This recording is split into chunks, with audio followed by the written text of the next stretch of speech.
Hey guys, welcome back. This is a story about what if Naruto befriended Kurama early. After a life-changing event, Naruto meets Kurama early and they become partners and even good friends with a better outlook on life. He meets many who want to join him and help achieve their dreams and goals together. Among those friends are many beautiful women. Realize just how important he is to them.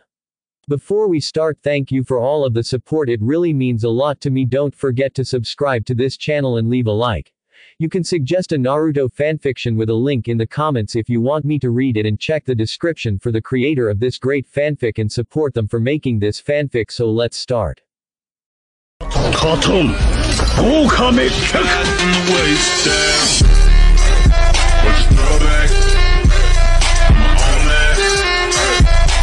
Chapter 17. The Hunt Part 2. In the aftermath, this chapter will have some noticeable changes, some extended or shortened dialogues, and some scenes extended. Overall, I think I'm pretty satisfied with what I did with the chapter. Hope you'll enjoy. And here's the epic finale of this arc. This will change a few things in the story from now on, and I can only hope you will enjoy everything as much as I enjoyed making them. I'll keep this short and leave the rest of my notes for the bottom. Warning. This story will contain mature language, sexual themes, and graphic depictions of violence and gore. Disclaimer. I do not own Naruto or any of its characters. Chapter 17. The Hunt Part 2. In the aftermath, Land of Iron's wilderness at the edge of a forest. 30 minutes after escaping the enemy camp, Uzumaki Naruto just finished vomiting onto the snow-covered ground as he leaned on a tree for support. The lingering memory of what he did to that enemy guard and the scent of blood still on him finally got to him, and he just had to stop his running to let it all out. For some reason, it made him feel slightly better, as if he was purging the emotions from that incident. Wiping his mouth, he shivered violently against the cold wind in just his orange outfit. The blizzard from earlier in the day had passed on, and it was now a clear night with the full moon shining brightly down on the land as far he could see. This was bad news for him, since this wasn't the ideal condition for him to try to escape. His pursuers would be able to see him at night and chase after him almost right away instead of waiting until daylight. They just needed some time to break camp and have most likely sent one or two nin after him in the meantime. However, that wasn't even the worst thing, as he noticed something about his surroundings. Goddammit. I just picked the worst direction to run in. We're going higher back toward the mountain range we just came from this afternoon. That means we're going farther away from any friendly person, and there would be less trees for cover the more I keep going in that direction. I can't just change directions though, they'll catch up. He thought frantically. Kurama was silent for a long moment as she was apparently thinking about something. She finally let out a sigh. Naruto, we know they most likely sent an advance scout or two after us, and they're easily tracking you because of the footprints you're leaving in the snow. Someone will catch up soon enough, no matter how hard you try to keep running. So I have to hide somewhere and hope they'll overlook me. We cannot take that chance. If we get the advantage, you have to eliminate them. It'll slow the rest of them down when they catch up, putting some more distance between them and us. Naruto frowned. You're saying I need to kill again? The last one was, can I even do it now? I don't have much confidence that I can do it again without hesitating. He thought nervously with a shudder at the memory again. Was this what every shinobi had to go through? It was easy enough for him to have done it with his chakra claws since it was from a distance. However, to actually be up close and watch a person's life disappear from the eyes because of him was jarring to say the least. Naruto, it's not easy doing the deed anytime, and you'd have to be insane to actually enjoy killing. However, I'm going to tell you what else I overheard from these men.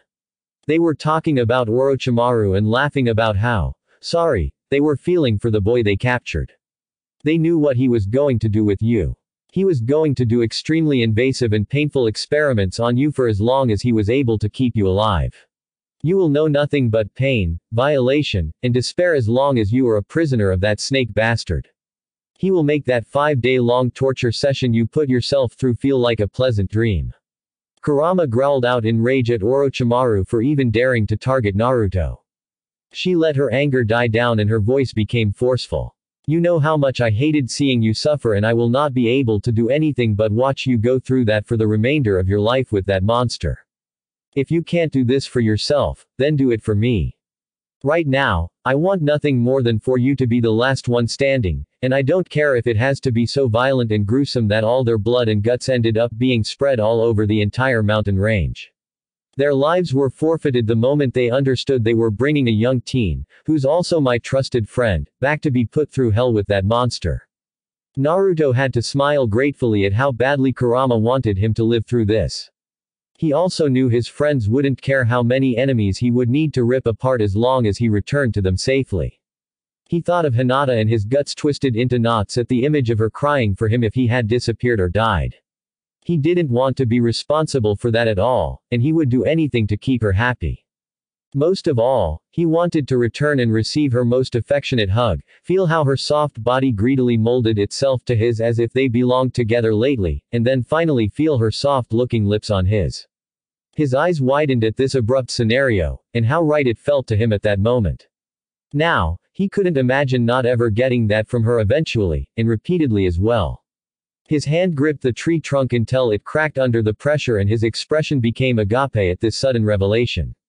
He remembered all the times Hinata went out of her way to help him. How her smiles lit up the whole room, and that they were almost always aimed at him.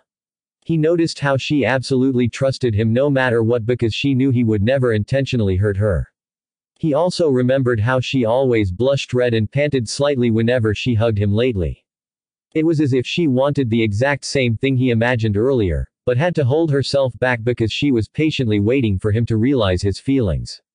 Instead, he was too stupid to see the signs.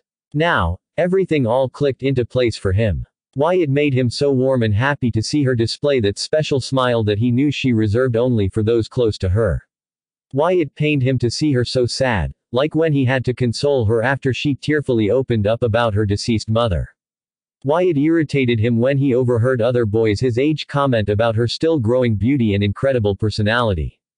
He now understood just who was always by his side all those years, and that he needed her more than he realized. He knew now he loved her.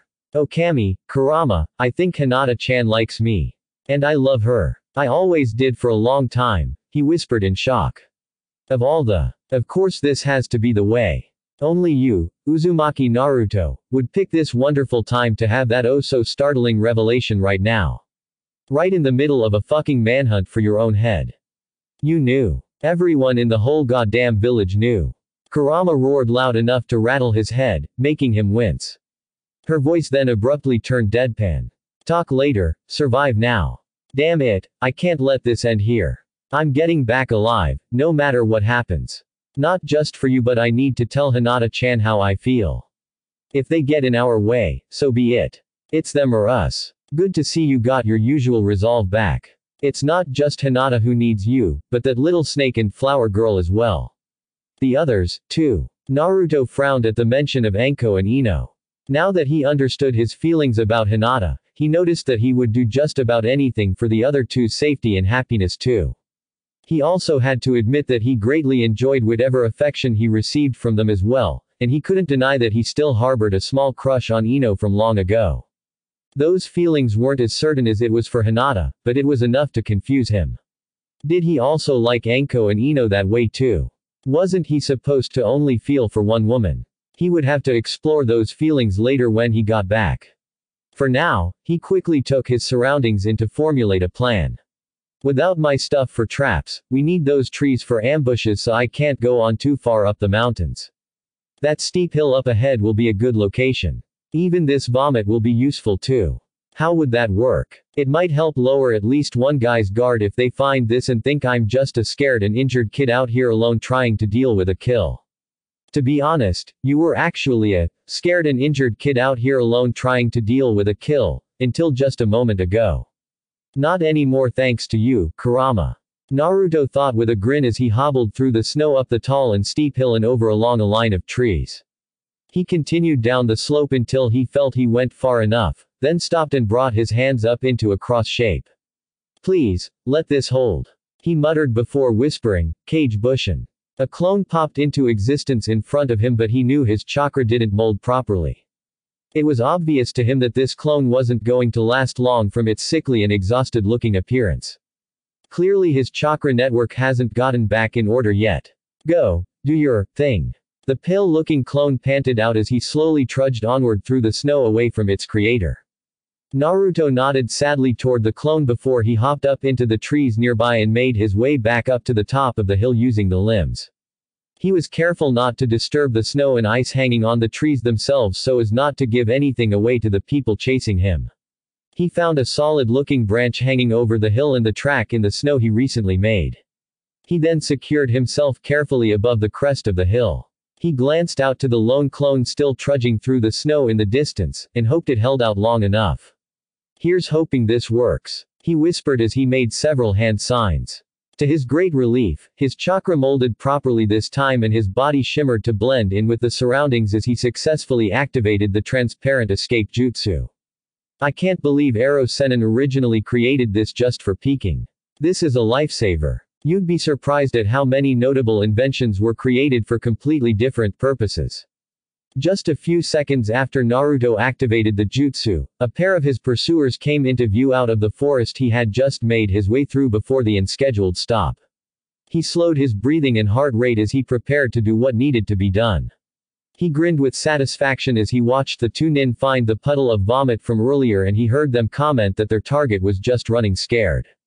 They sped up even more as they followed his track up the hill, not as careful of their surroundings as they should have been. Naruto flickered his eyes out into the distance to see his clone still valiantly holding on as it slowed down to a crawl.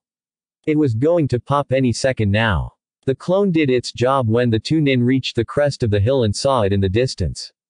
They shouted in triumph and began scrambling down the hill. Naruto grinned even more at his plan coming together so nicely. He relaxed his body and prepared to drop. Aiming for the two nin, he silently fell from the branch while canceling the invisibility jutsu in the process. The two nin didn't notice him yet since they were befuddled by the clone popping into smoke at that moment. As Naruto glided through the air, he aimed his feet straight out at the back of the larger nin on the left. The downward slope of the hill would give him an advantage here. His feet connected solidly with the nin's back and sprang off.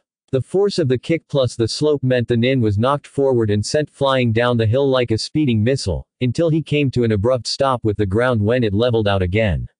The nin was knocked into a daze for the moment. Meanwhile, using that nin as a springboard, Naruto bounced off and aimed for the other nin with his arms outstretched. The nin was still slow to react to the sudden ambush on his comrade and dumbly allowed the teen to snatch his head into a headlock as he swung around from behind. The weight of the swinging teen pulled the nin around and downward until his feet found purchase on the ground downhill of the nin. He pulled the disorientated nin over his shoulder, slamming the man on his back with the head still locked up in his arms. Now in the perfect position right behind the man, Naruto gave the trapped head a violent twist with a snarl. A loud crack echoed through the landscape when the still unaware nin died instantly from a snapped neck. Naruto took a deep breath as he unsympathetically dropped the dead nin's head to the ground. Killing in such close quarters like this again still bothered him, but it was easier to deal with it when he reminded himself that he was going to suffer and die if they captured him again. He ignored the throbbing pain in his still mending left ankle as he moved around to search the body. He grinned when he found a small satchel full of kunai, and removed it from the body. He was about to remove the nin's white cloak to get protection from the cold weather and to blend in with the white landscape around him when something interrupted him. "You fucking brat. How dare you attack us from behind?" A loud voice from downhill echoed around the landscape. Naruto glanced down to see the nin he kicked earlier wobbly getting to his feet and glaring menacingly through his balaclava's eye slit. Naruto knew right away this guy was the one who broke his ankle earlier, and Kurama confirmed it for him. "It's that coward. Use his anger against him and you'll win easily. Considering you guys ambushed me, and then you broke my ankle while I was out cold and helpless, you have no right to complain, you dickless coward." Naruto shot back hotly, using Sai's popular insult, as he rose to his feet and snuck a kunai out of his commandeered satchel, keeping it out of the enemy's sight. "Don't you dare call me that. I'll finally end your life here with no interference from the others." Akio shouted as he scrambled up the hill toward the blonde. Naruto scoffed as he got into a ready stance for the large nin bearing down on him. "You're screaming about revenge on a kid for that little boo-boo on your stomach. I think you might just be a teeny little unbalanced." He smirked evilly when that made Akio growl. The enraged man swiped wildly at Naruto with his right arm when he got close enough, thinking a kid like this blonde would go down easily. Naruto proved otherwise when he easily dodged to the side and sliced along the length of his opponent's forearm with the kunai, making Akio yelp in pain and hop back while clutching at the new gash. Yep, you just tried to attack an armed person bare-handed, you definitely gotta screw loose. The blonde mocked as he playfully tossed the kunai back and forth between his hands as he circled around the large nin. That seemed to have knocked enough sense into Akio though as he took out a kunai of his own. However, it was a custom-made one as it was much longer and thicker than a regular one. The sight of it made Naruto stop dead in his circling. Ha! Scared of this, you little shit. I'm going to enjoy watching this slowly pierce you. Akio growled out with a sick grin behind his mask, apparently pleased he was striking fear into a young teen. Naruto spent a silent moment eyeing the odd kunai before he chuckled amusedly, confusing the Oto nin. Oh no, that wasn't fear. It's just that I realized something funny. I can see why you're so angry all the time since you're clearly compensating for something with that huge kunai. I guess I was right in calling you dickless, coward. The blonde taunted with an evil grin. He grinned wider when it took Akio a few seconds to realize what he was implying, before the big idiot roared in rage and lunged for the blonde. However, Naruto wasn't just randomly circling around Akio. He had maneuvered himself so the large man would be facing downhill. The Oto nin didn't take the gravity and less solid footing into account when he lunged forward and promptly lost his balance. He wasn't able to stop himself and had to try to balance himself with his arms, leaving his just stitched up stomach exposed to any attack as he tried not to fall while running uncontrollably down the slope. Naruto didn't miss this as he sidestepped the runaway nin and struck at the stomach with a hard palm strike. Akio screamed shrilly in pain and lost his concentration, making him fall forward into a violent tumble down the steep slope to the bottom, losing his extra special kunai in the process as well. That was so satisfying to watch. I think I need a cigarette. Who knew you had a sadistic streak in you? I'll credit or blame you for that depending on who's asking. Naruto thought with a grin as he walked back to the first nin's body and retrieved the white cloak. Finally suitably warm, he hobbled his way down the hill toward the other unmoving nin to check for any sign of life. At the bottom, Akio was in agony, but he was also aware he had a chance to strike at that damn blonde if he just stayed still until the teen got close enough to check on him. He smirked inwardly as he listened to the crunching of the snow growing louder as his prey got nearer. He almost couldn't contain his excitement as he discreetly snuck a regular kunai into his right hand when the boy was just about upon him. He wasn't able to take the tension anymore and shot up to swipe out with the kunai, yelling in triumph. The stupid kid was just standing there with a bored expression. And he was holding out something in front of him. A confused Akio stopped his attempt mid-track when he felt a twinge in his chest, and glanced down to see Naruto was holding his extra special kunai with the sharp end pointed toward him. In his blind enthusiasm, he had just impaled himself in the chest with his own custom-made kunai. A speechless and fading Akio looked back up at the expressionless blonde in bewilderment. How the hell did you get to be a shinobi? I could hear your excited breathing halfway up the hill. I'll bet you're happy you died impaling yourself on your phallic representation of what you never had, though. Naruto spat out just as Akio succumbed to death and slumped listlessly back onto the ground with the modified kunai sticking out of his chest. Phew, I need 2 cigarettes instead. That's a pretty nasty parting shot. However, I'm not sure that moron understood the big words you just spoke, so you probably sent him to the afterlife very confused instead of angry. Then it's a win-win for me. Naruto thought as he quickly made his way away from his latest scene of carnage. A few kilometers later, a jogging blonde stopped at a wide-open clearing with pristine snow except for where he came in from. He prayed to himself as he brought his hand up into a cross shape. Much to his relief, 4 healthy-looking clones popped into existence around him. It was still 6 less than he wanted, but it would have to do. He gave them a silent nod, which they returned, before they began running off in random directions, leaving multiple tracks in the pristine snow. Are you able to sense them, Kurama? Naruto queried as he watched his clones disappear into the distance. Yes, 6 of them, and they found your latest handiwork just now. They'll catch up with us in minutes. No time to waste then. They will not underestimate us anymore, so there's no way I can take them on now. The blonde concluded as he began jogging in a certain direction. I see we're heading in the direction of my den, farther from the capital and possible help. If they'll catch up with us in only minutes, then we can't rely on outside help to come in time. It's a risk, but I'm hoping to trick them and make them think that we would follow a normal rookie's thinking and head in the direction of the capital. Instead, we're actually heading in the least likely direction. We'll just have to hide and survive somewhere for a day or two until Ero Sennin finds us. If the enemies run into him, it's all the better for us since he won't break a sweat on them.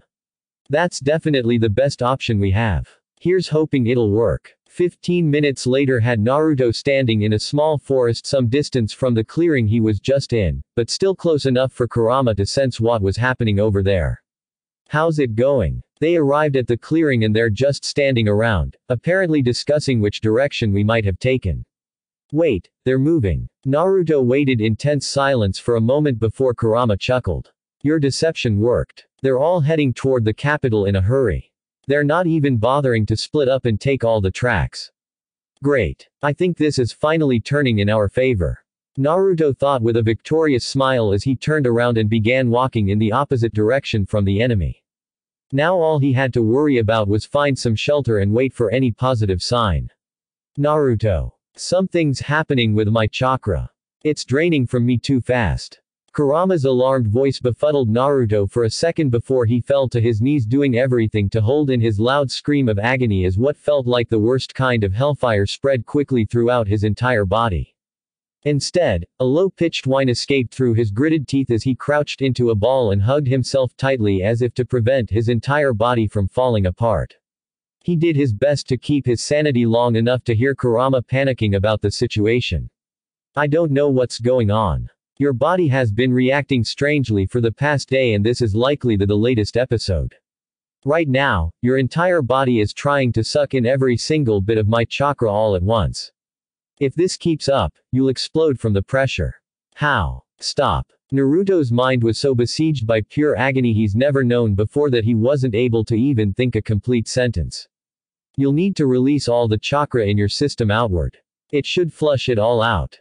Kurama wasn't sure if that would work, but it was the only thing she could think up of right now.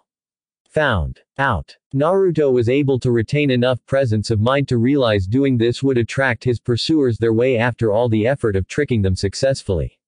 I don't care. Do it. You're only killing yourself if you keep holding it in.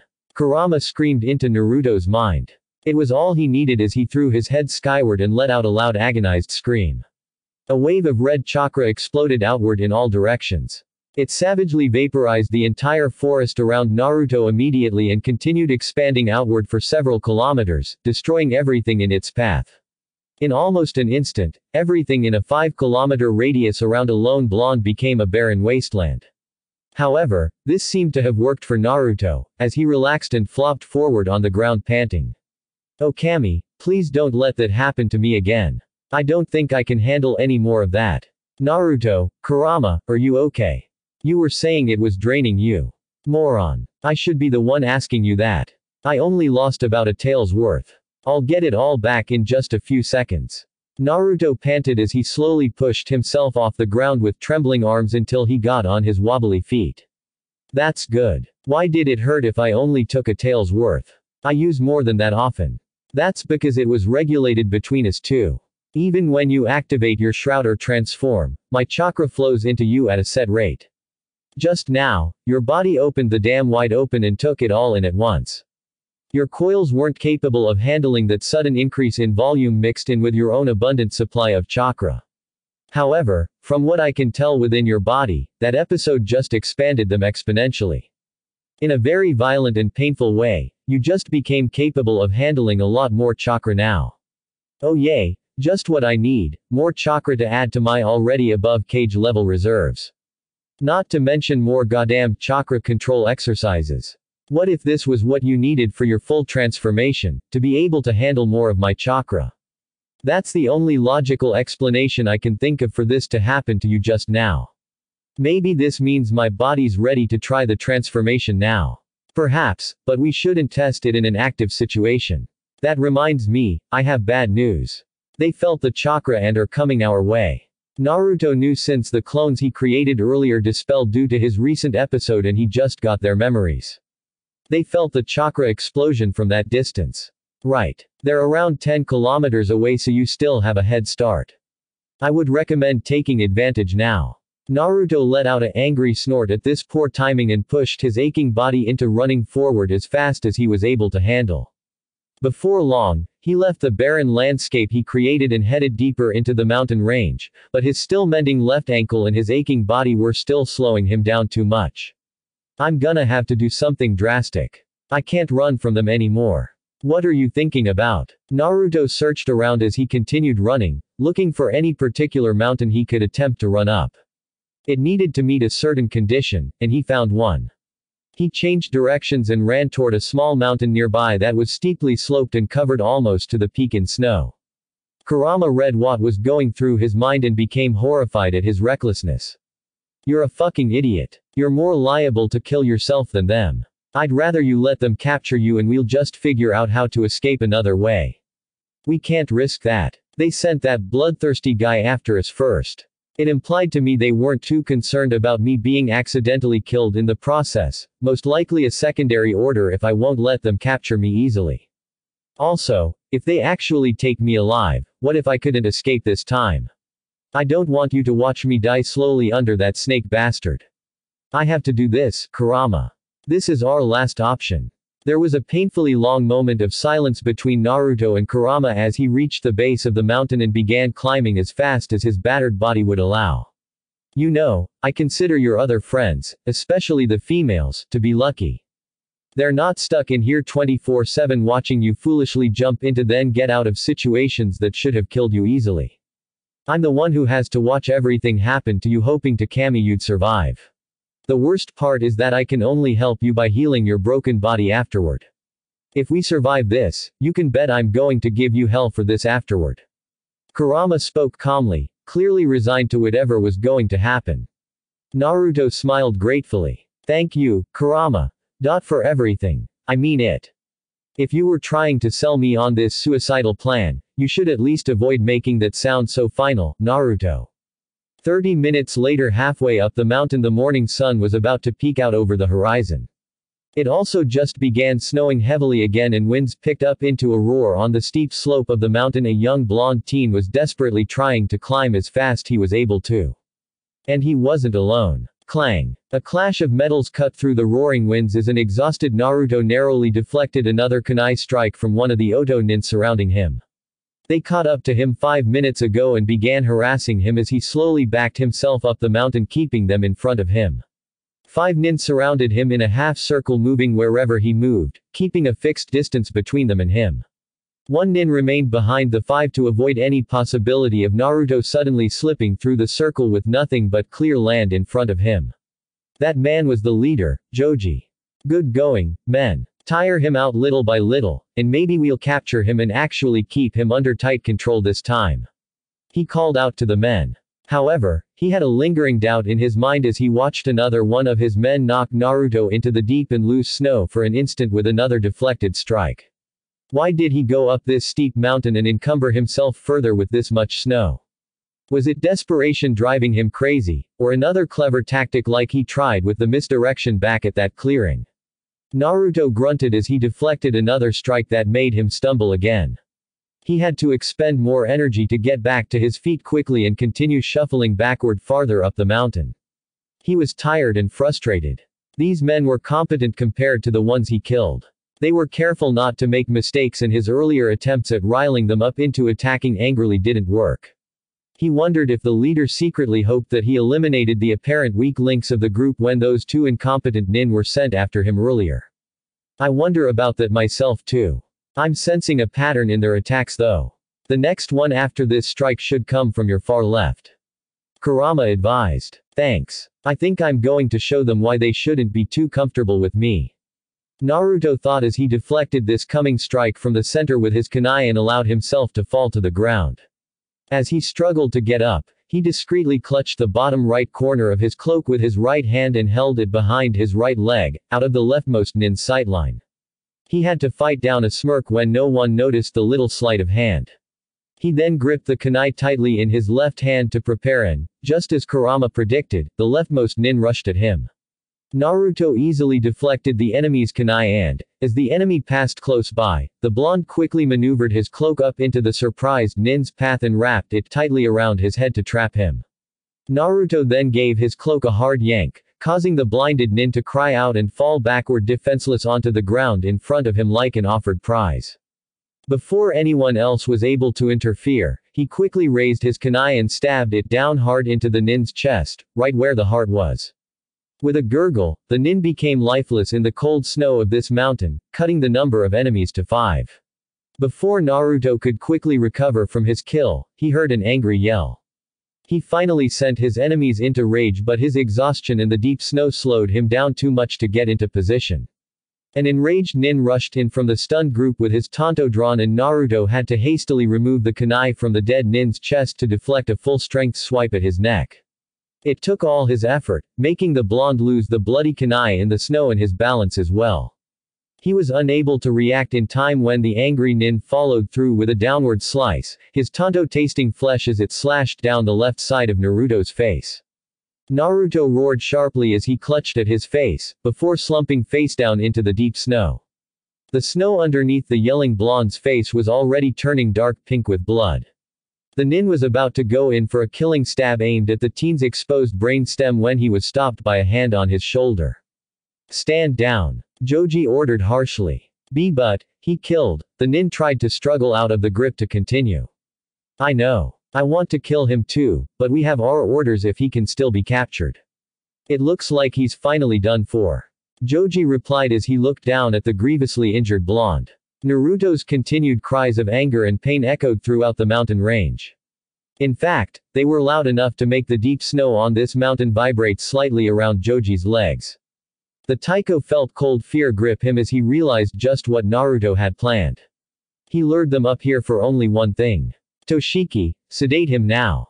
Hurry. His frantic whispering startled one of his comrades into action. The nin quickly moved over to the target and took out a quick injection syringe to jab it into the teen's neck. The blonde's pained cries immediately stopped at that point, and Joji sighed in relief. He knew that wouldn't have put the teen under for long considering how quickly Naruto recovered from the last injection, but he only needed enough time to get everyone off the mountain. Okay, grab the target, and we need to get off this mountain quickly but quietly. Joji ordered in a low voice. His comrades slowly caught on to what was going on and their eyes widened at what could have happened. Just when they were about to relax in relief, they all felt cold dread when they heard a low and mirthless chuckle from the teen. Before Toshiki could move away out of range quickly enough, Naruto suddenly reached out with a bloodied hand and grabbed the nin's collar, trapping him in place. All the Oto nin shifted into readiness and watched in anxiety as the blonde raised his head to show them a profusely bleeding gash cut diagonally from the center of his forehead across his now damaged and useless left eye before ending on his left cheek. Despite that, his face was contorted into pure rage.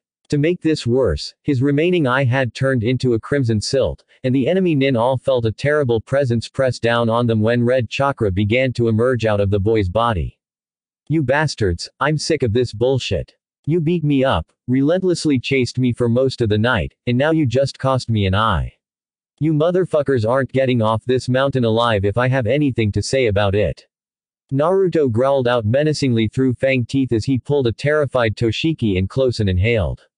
Stop him. Joji's useless cry only lasted half a second in the air before it was blown away by a powerful sonic roar that Naruto aimed just inches from Toshiki's head. The nin's brain instantly turned to mush as blood exploded out of his ears and nostrils, and he collapsed listlessly into the snow. As the roar's echoes faded from the surrounding mountains, everything became deathly silent for a moment as all the remaining Oto nin stood still awaiting anything. Finally, a loud cracking sound from farther up the mountain made them jump, and they slowly looked upward in horror. They noted a visible crack forming across the pristine blanket of snow covering the mountain they were standing on. In the next instant, the snow underneath their feet shifted suddenly into motion and most of them sunk to their knees as they continued to stare up at the shifting snow in disbelief and denial. To complete their despair, a deep roar that shook them to their bones finally reached them from above as the snow seemed to have whipped itself up into a massive white cloud of destruction bearing down on them. Having expelled some of his rage, a more rationally thinking Naruto took advantage of his enemy's distraction and used his shroud's speed boost to slip past them back down the slope. Unfortunately for him, Joji still had enough presence of mind to expertly throw a kunai toward the blonde. The aim was true as it pierced through his left thigh, making him shriek in agony and fall into a long and painful tumble down the slope, splashing the surrounding snow with blood from his bleeding thigh and face on the way down.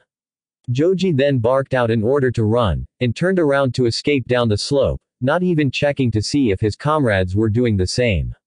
At that point, the shifting snow picked up speed underneath their feet, and that finally seemed to snap the remaining nin into action too. They realized with terror just how close that massive white cloud of destruction was already and cursed their slow response as they sped down the slope after Joji and the still tumbling Naruto.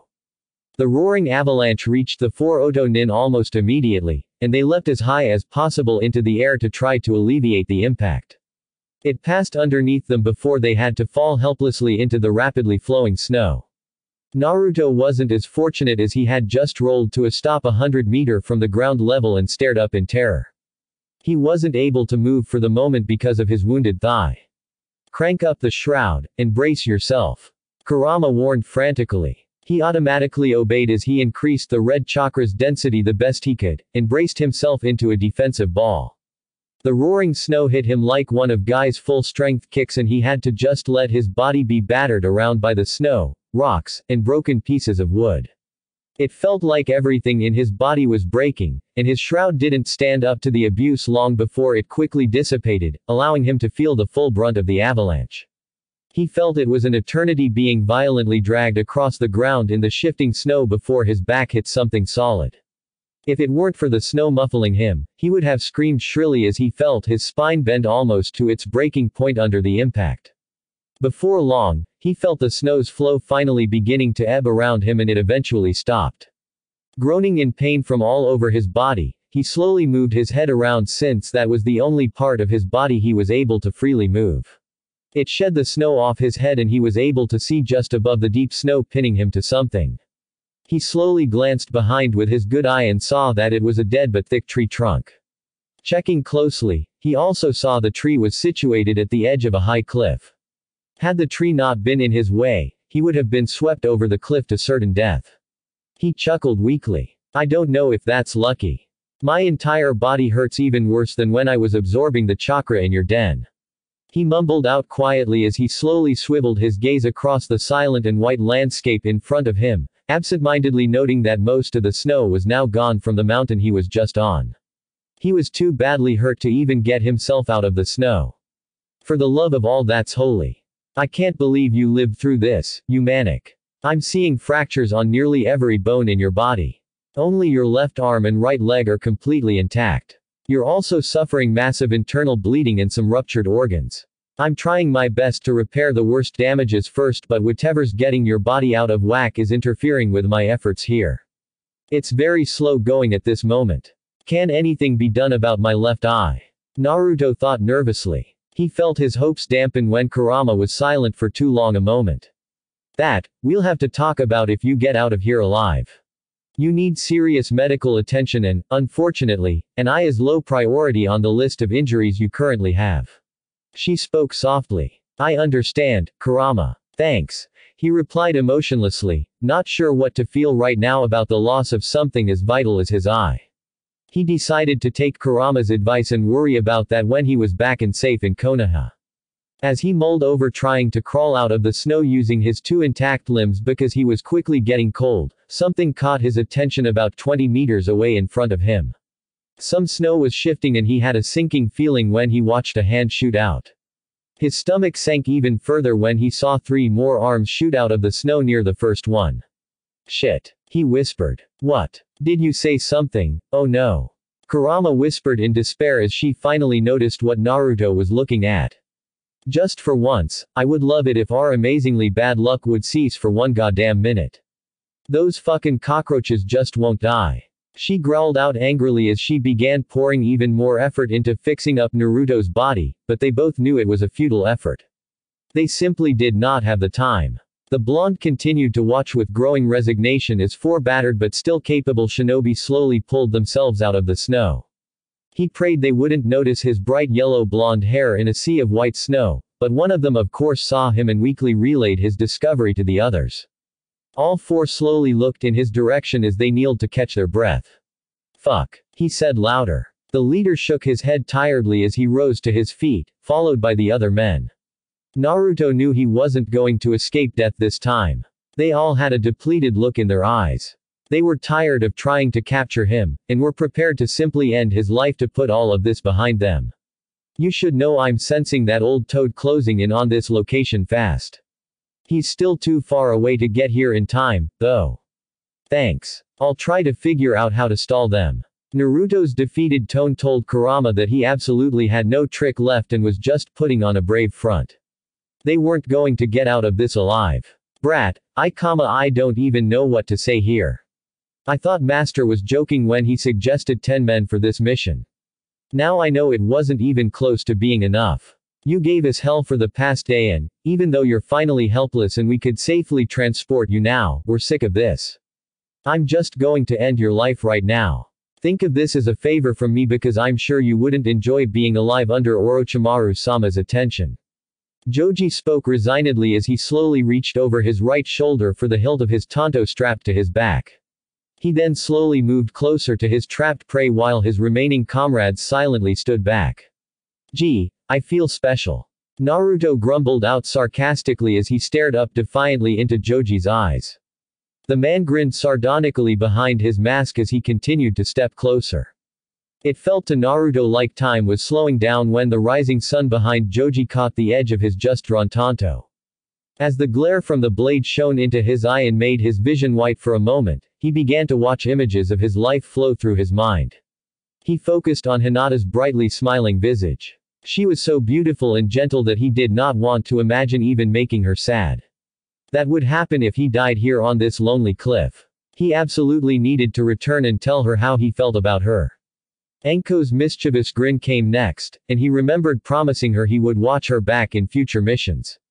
Ano's happy expression appeared, and he wanted to make sure she would always have that playful and happy-go-lucky attitude he liked so much from her. He then remembered Temari's fearful expression as she was talking about how her own brother tried to kill her, and he had promised her he would take care of that for her. Many different images of his friends rushed through his head in a flash, and he made his decision. Instead of awaiting death, he felt determination build up inside as he closed his eye. Kurama, I need all of your chakra. I'm going to open up all of my coils, so just force everything you can into them. I think that'll do it. A long second of tense silence followed. Naruto, I'm barely keeping you alive. What you're planning will shift my chakra from healing you. Even if you kill them quickly enough, I can't be sure I would be able to continue to even just hold your body together with the kind of interference I'm getting now. Kurama spoke sadly. She knew this was the best option, but she had to at least feebly protest. I know. You told me once back in your den that I need to pick the best path. Letting this guy slice my throat open is certain death. This path is only slightly less certain. I need to take this chance and hope Ero Sennin has a way to keep us alive, and even if I don't survive, the fuckers will go down with me. Okay, it's been an honor knowing you. If you die, I will come back to life with only one purpose, to find Orochimaru and destroy him along with everything he controls. Kurama spoke resolutely, her voice thick. I'd prefer if you would go somewhere safe and enjoy life again, but whatever you'd like to do, I'm okay with it. Take care if I don't live, and goodbye. It's been great knowing you. Naruto thought sadly as he felt Kurama's chakra slowly flood his chakra coils and he concentrated on pushing himself to smash through the wall, for one last-ditch effort before he was all spent.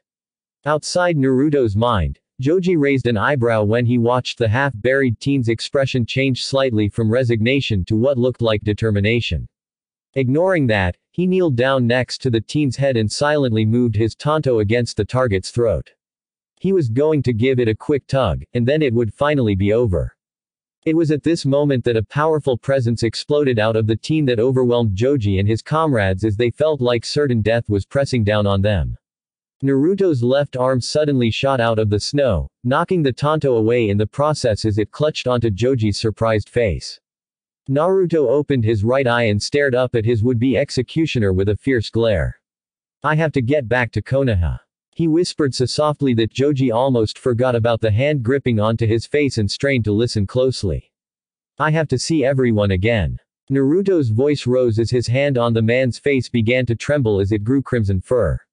It then slowly grew black claws that dug slightly into Joji's skin and the fur spread quickly throughout his hand down into his sleeve.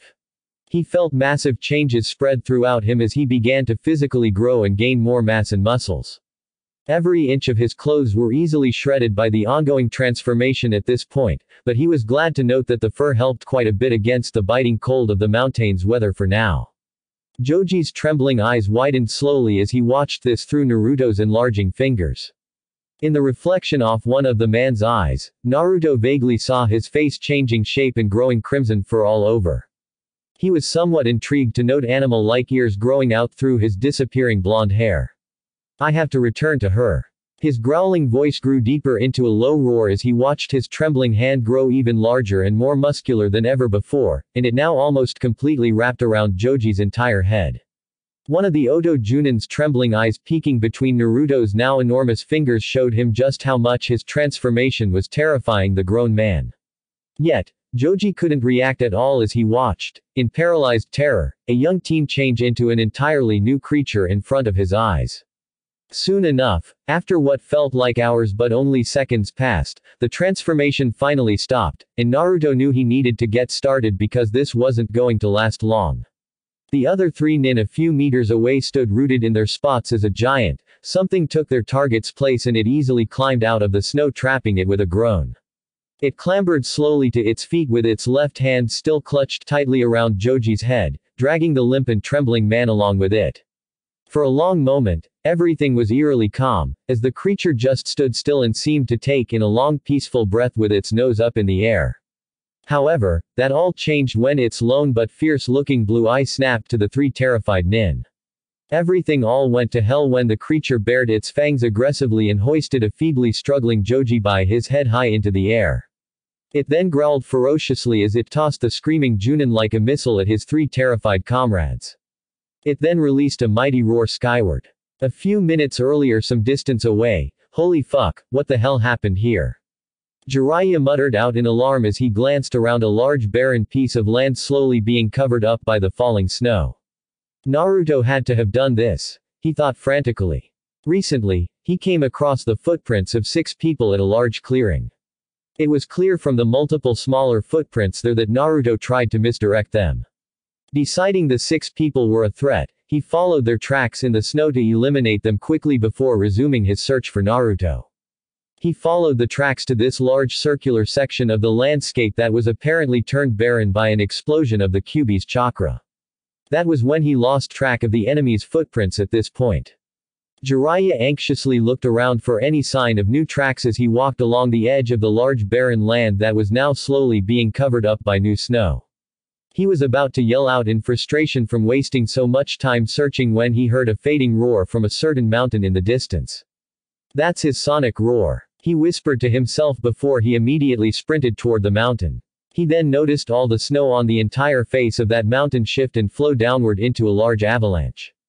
No. Why'd you do that? Jiraiya groaned as he pushed his legs to go faster, feeling like the distance between him and the mountain was only shrinking marginally as he watched the avalanche complete its destructive task in horror.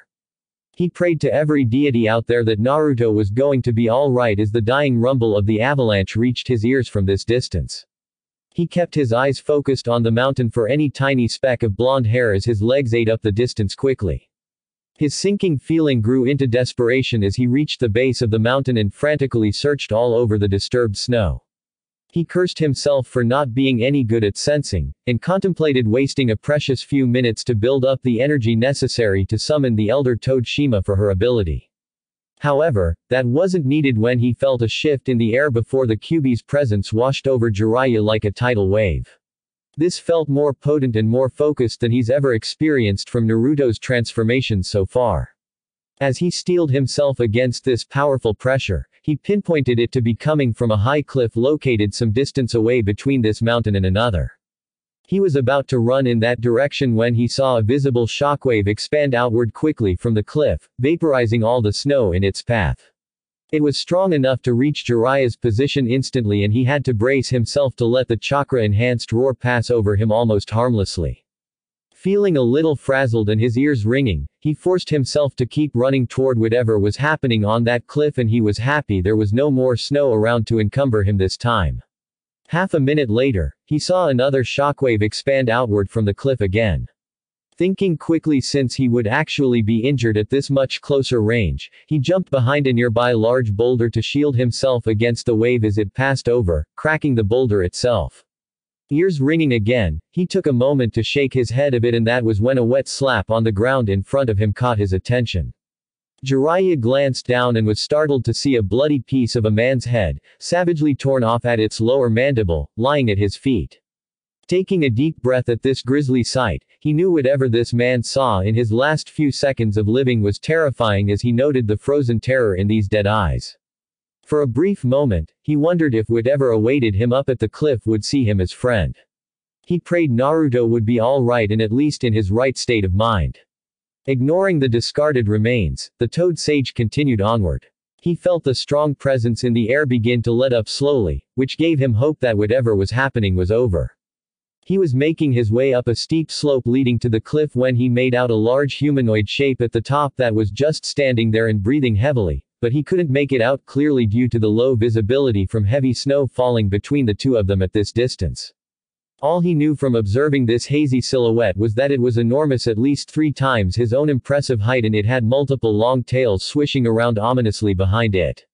He had to blink his eyes to make sure he wasn't imagining this. When his vision focused this time, he noticed a silhouette of a human boy standing for a moment before it sank down to its knees and collapsed forward onto the ground. Jiraiya knew with no doubt that was his godson. Naruto. He shouted out as he scrambled upward over the slope's crest closer to the cliff's edge before stopping in shock.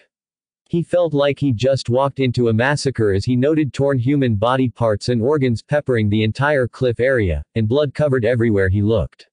He couldn't even make out exactly how many had died here. Was it 1 or 10?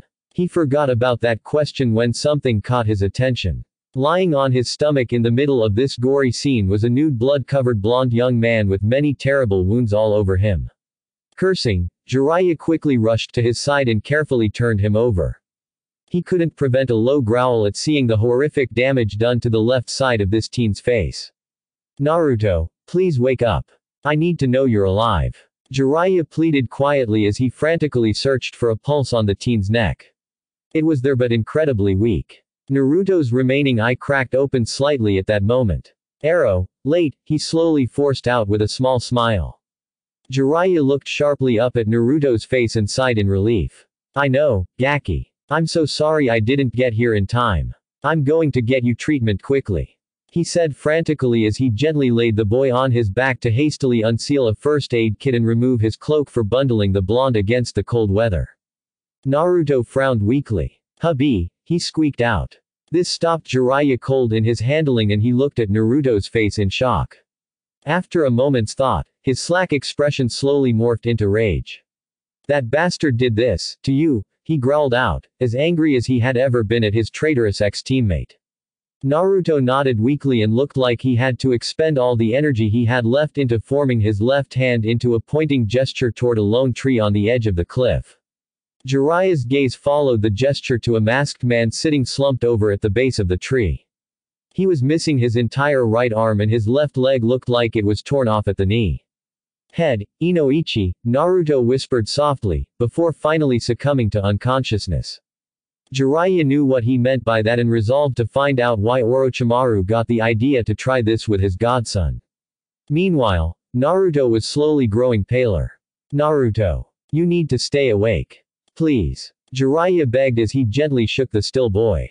Not getting any response, the Toad Sage decided at that moment he had to get his godson back to Konoha as quickly as possible. Standing up, he quickly formed a shadow clone so it would take over, quickly bandaging the boy's wounds before wrapping the cloak around Naruto against the weather. Meanwhile, the original angrily marched over to the tree, and the mutilated shinobi sitting at its base. Taking a kunai out, he prepared to cut the head off. Monster, the shinobi's fearful whisper stopped him cold. He was still alive. Jiraiya roared in rage as he reached down to pick the man up by his throat and pin him harshly against the tree. His murderous expression, an inch from Joji's face, instantly froze the feeble cries of discomfort and pain. It's you who were the monsters, hunting a 13-year-old teen, not even out of the academy yet, across this godforsaken land to take him back for a pathetic man's twisted hobby. Jiraiya spat out into the man's face. Then you've never seen him in that form. Joji's frightened voice only enraged Jiraiya further. He squeezed his hand around the man's throat to silence him.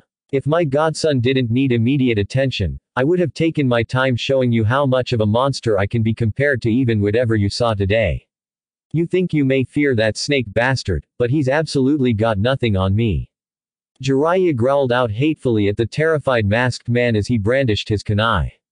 Now, you can go to hell thanking your luck that your death had to be quick out of necessity this day. Joji had one final thought as he watched the kunai slicing in slow motion toward his neck. Orochimaru, that boy, and now this man, what did I do to deserve dealing with monsters?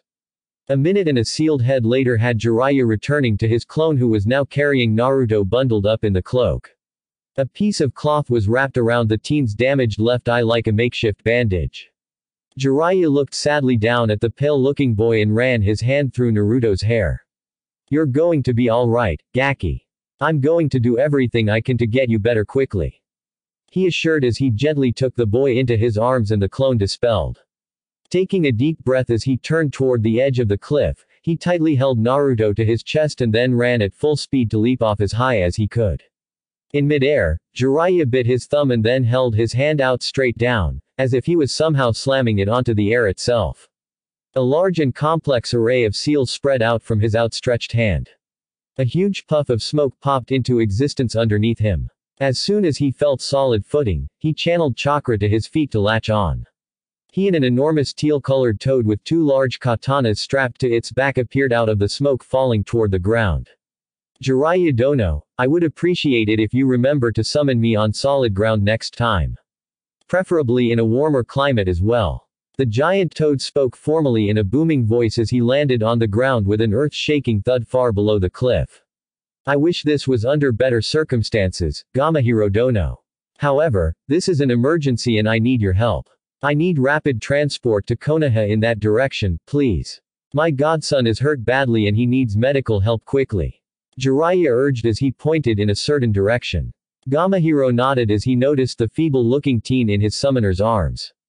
Understood, Jiraiya Dono. I will do my best to get you there. However, I cannot guarantee I will complete the journey before tiring out. The toad warned in his usual formal tone as he readied himself and sprang high into the air to begin his rapid hopping out of Land of Iron. Each leap ate up many kilometers and his thunderous landings were felt throughout most of the country. Meanwhile, Jiraiya had to expend more of his chakra holding on to the toad as well, keeping Naruto from experiencing too much jolting.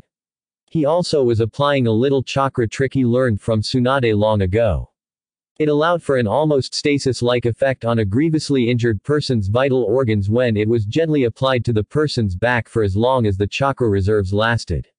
It was the only thing keeping Naruto from passing away before reaching Konoha. Jiraiya knew he was going to exhaust his chakra reserves completely, but Naruto needed the best treatment possible and this was the only way to get back to the village in hours instead of days. Gamahiro had just made it past the border of iron an hour and a half later before he began to pant and slow down slightly. I am ashamed to say I am beginning to get tired, Jiraiya Dono. Don't worry about it. You did fantastic, Gamahiro Dono. Please pass a message on to boss that I may have to summon him after Ken-san. Thank you for your hard work. Jiraiya praised as he prepared his chakra for another summoning. Be careful. I know you do not have enough chakra to summon all three of us along with protecting that child. Nevertheless, good luck. Gamahiro replied as he gathered the rest of his energy into his legs for one last leap into the air. As the large toad leapt high past the lower layer of clouds, Jiraiya jumped off at the apex. The blue toad then disappeared in a puff of smoke and, with a smooth transition, Jiraiya summoned another giant toad out of another explosion of smoke in midair, this one colored magenta with a shield on its back. He quickly latched onto the toad's head before it dropped to the ground. I'm clumsy, but even I know you shouldn't summon me this high in the air, Jiraiya-sama. Gamaken quipped as he effortlessly landed from that altitude and continued leaping in the direction of Konoha. Thank you for coming to our aid, Ken-san. I'm glad to see you got my message. Jiraiya said gratefully, referring to a quick warning he sent back to Mount Myoboku via a small toad while he was riding Gamahiro. That boy is said to be the prophesied child and our future summoner. I'm clumsy, but I will not allow him to pass away. I will try my best to get you two to your village as fast as possible. Gamaken declared as he picked up speed in his leaping. Before long, they were already halfway to Konoha, and a steadily tiring Jiraiya glanced down at the unconscious boy in his arms, and was dismayed to note the teen was still growing paler by the hour. He wondered why the Kyuubi wasn't doing anything as he popped a soldier pill into his mouth to replenish some of his chakra and concentrate on keeping Naruto alive.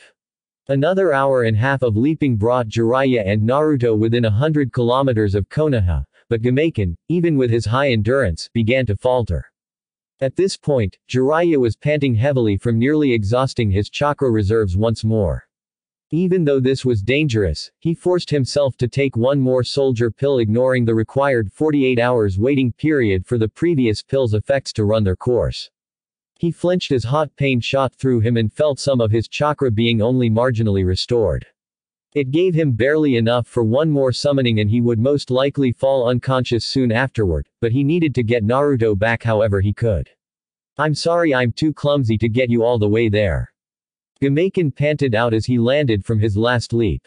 Thanking the large toad and steeling himself, Jiraiya took a running leap and jumped off the toad's nose as high as he was able. Gamaken popped back to his home and the toad sage called up all of his remaining chakra to push into summoning the final toad. A giant grumpy-looking red toad wearing a dark blue haori with a giant tonto in its sash appeared out of another puff of smoke this time. Jiraiya landed on the head, nearly dead on his feet as he clutched on tightly to Naruto in his arms. Boss, I need your help. He managed to get out before sudden fatigue overtook him. He promptly lost his balance as he faded into unconsciousness from chakra exhaustion. As he stumbled over and slid off over the side of the toad's head with Naruto still in his arms, a long pearl-studded tongue shot out to wrap around both of them gently before drawing them back into the new toad's mouth.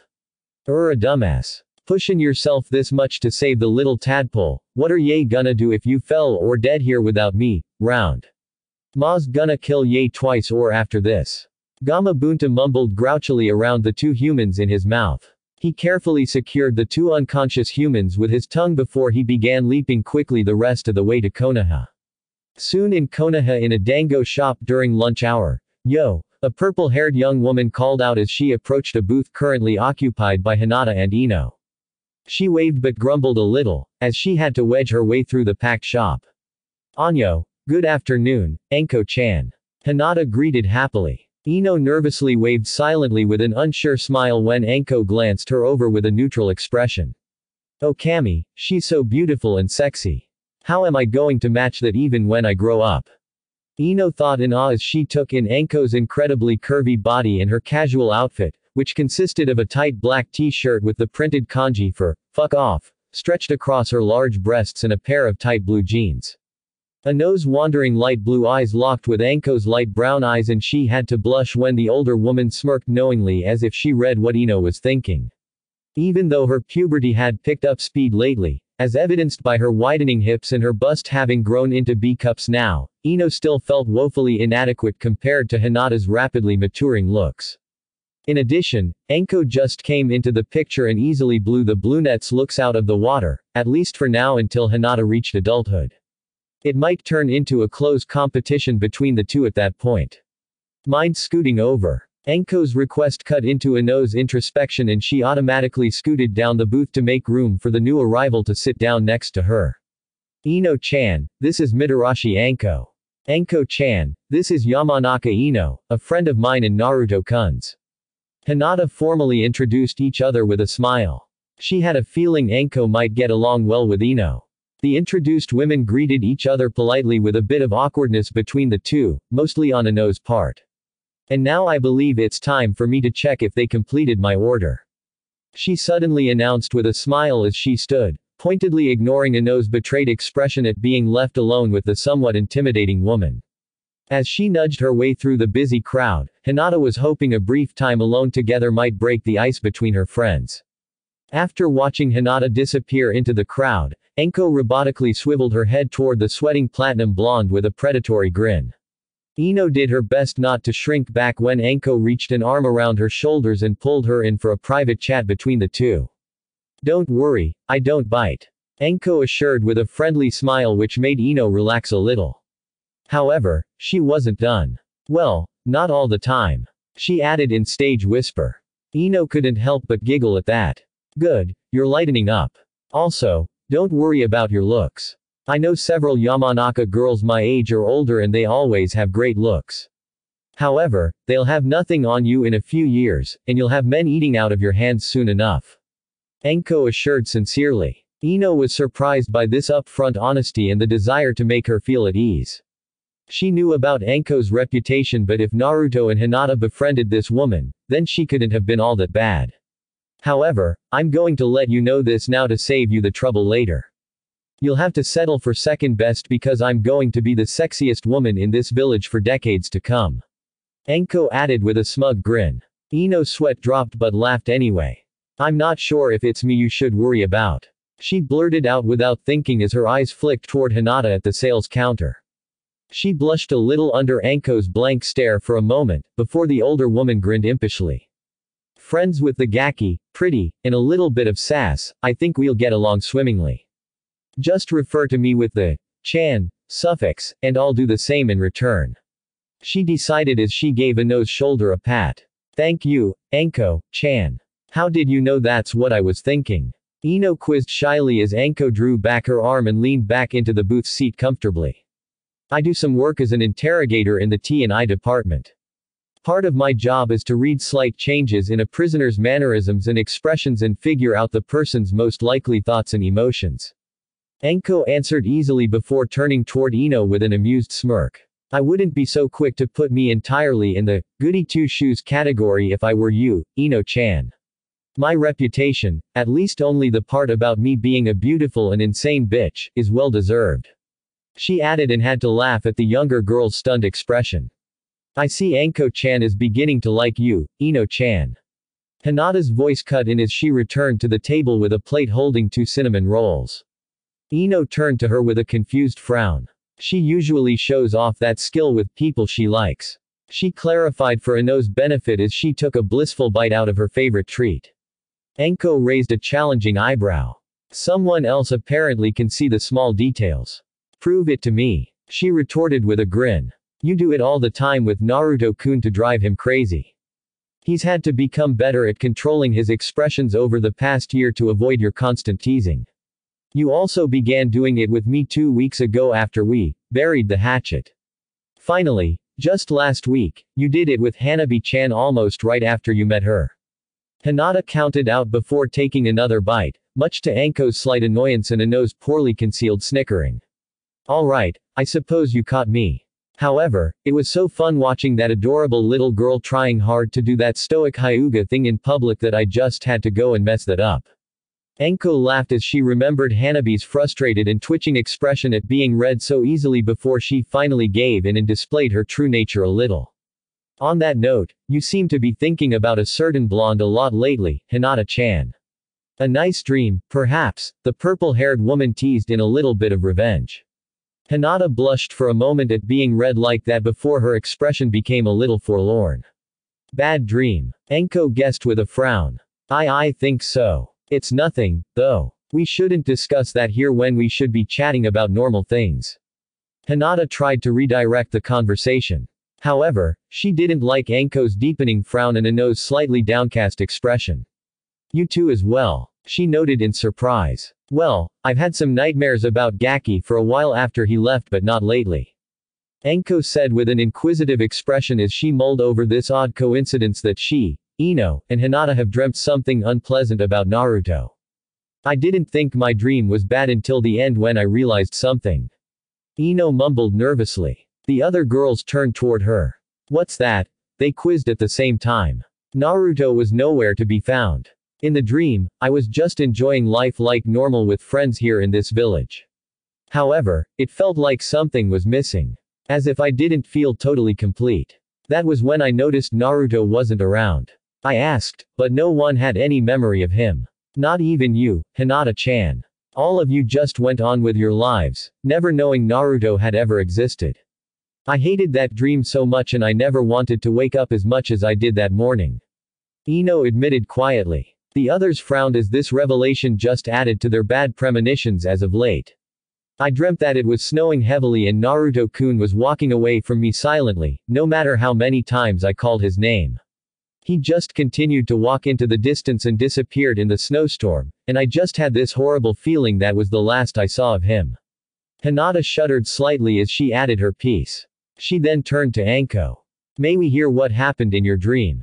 It's not pretty. Do you know Orochimaru? Anko waited for the others' confirming nods before continuing. To make it short, I dreamt that bastard went after Gaki. Gaki tried to fight back but it was no good and I watched helplessly as he was being overwhelmed. It wasn't pretty and I lost a lot of sleep with that nightmare. I just managed to stop thinking about it lately. She finished and the booth fell into dead silence for a moment. I don't like this. This is just a coincidence, right? We're just missing Naruto and that's why we dreamt those stuff up. Ino's worried whisper echoed the other girl's discontent as well. You're right, Ino-chan. I'll bet Gaki is busy dragging that perverted old man's broken body out of another women's onsen at this moment. Anko joked with a somewhat forced grin as she tried to push this topic aside. However, the other girl's subdued expression irritated her enough that she slapped a hand on the table, surprising the others into attention. Oh come on. It's only been 3 weeks and we still have more than 2 months to go. We can't just let this rule us. Gaki's perfectly fine and as soon as he's back at the main gate, he's gonna laugh in our faces for worrying ourselves sick over nothing. Anko's speech seemed to have put some fire underneath the other 2 girls as they adopted assured expressions of their own. Smiling with satisfaction, she stood up slowly from the booth. I'm going to order, whump. A deafening crashing sound hit the entire dango shop that rattled the store's windows enough to almost shatter them with hairline cracks appearing in some of them. Most of the patrons, who apparently were shinobi, quickly got to their feet with their weapons drawn. The few civilians yelped in surprise and instinctively covered their heads. The powerful tremor that followed an instant later shattered the cracked windows into million pieces that got on some of the surprised patrons. It also knocked over some glassware and other things in the shop. Anko had to brace herself against the table while the younger girls yelped as they covered their heads to protect themselves from the falling pieces of glass. After the tremor passed, the initial cries of surprise in the shop developed into an uproar as everyone tried to make sense of what was going on. We need to see what caused that. Anko whispered as she discreetly swiped a kunai out of a nearby shinobi patron's holster just in case. Her slightly dazed tablemates brushed off the pieces of glass that got on them and began glancing around frantically to make sense of what was going on. That's a huge frog. A little boy hopping excitedly in place by his stunned and speechless mother yelled loudly from where they were standing on the street next to the dango shop. He was pointing at something. Anko quickly hopped outside through the broken window to see what was going on with Ino and Hinata following immediately. As Anko and the others moved over to the excitedly pointing boy, their gazes followed his gesture to find an incredible sight. A giant red toad in a haori was sitting by the village's hospital a few blocks away and it was panting lightly. Have you ever seen a frog that big, Oni-san? The boy exclaimed happily to the girls standing in quiet shock next to him. Anko was staring up at the large toad in clear distress. No, that's a toad. She corrected almost automatically in a low voice. It sounded like she didn't want to believe what she said though. Hinata and Ino were amazed at seeing the large toad, but they noticed Anko seemed to have realized something else entirely different. What is it, Anko-chan? You're acting odd, and that's not just because we're seeing a giant toad in front of us. Hinata curiously asked before she and Ino flinched when Anko snapped her head toward them sharply with a fierce expression. You don't understand. That's Gamabunta, the boss summon of the toads and Jiraiya is their only summoner, she hissed frantically. You're saying that if Jiraiya-sama summoned the toad and it's here, that means something's happened to him. Or, Naruto. Ino laid out the situation. She began hoping to Kami that wasn't it, but that had to be the only reason that Toad leapt into the middle of the village and shattered windows for blocks around it. This had to be an urgent situation, and its location by the hospital did not inspire confidence at all either. No. Hinata whimpered, refusing to think that something happened to Naruto. Enko took a steadying breath. Well, we're not going to find out just standing around. I'm going on ahead to see what's going on. I wouldn't blame you if you two don't want to come along. She spoke bravely, but the others could hear a small undercurrent of anxiety in her voice.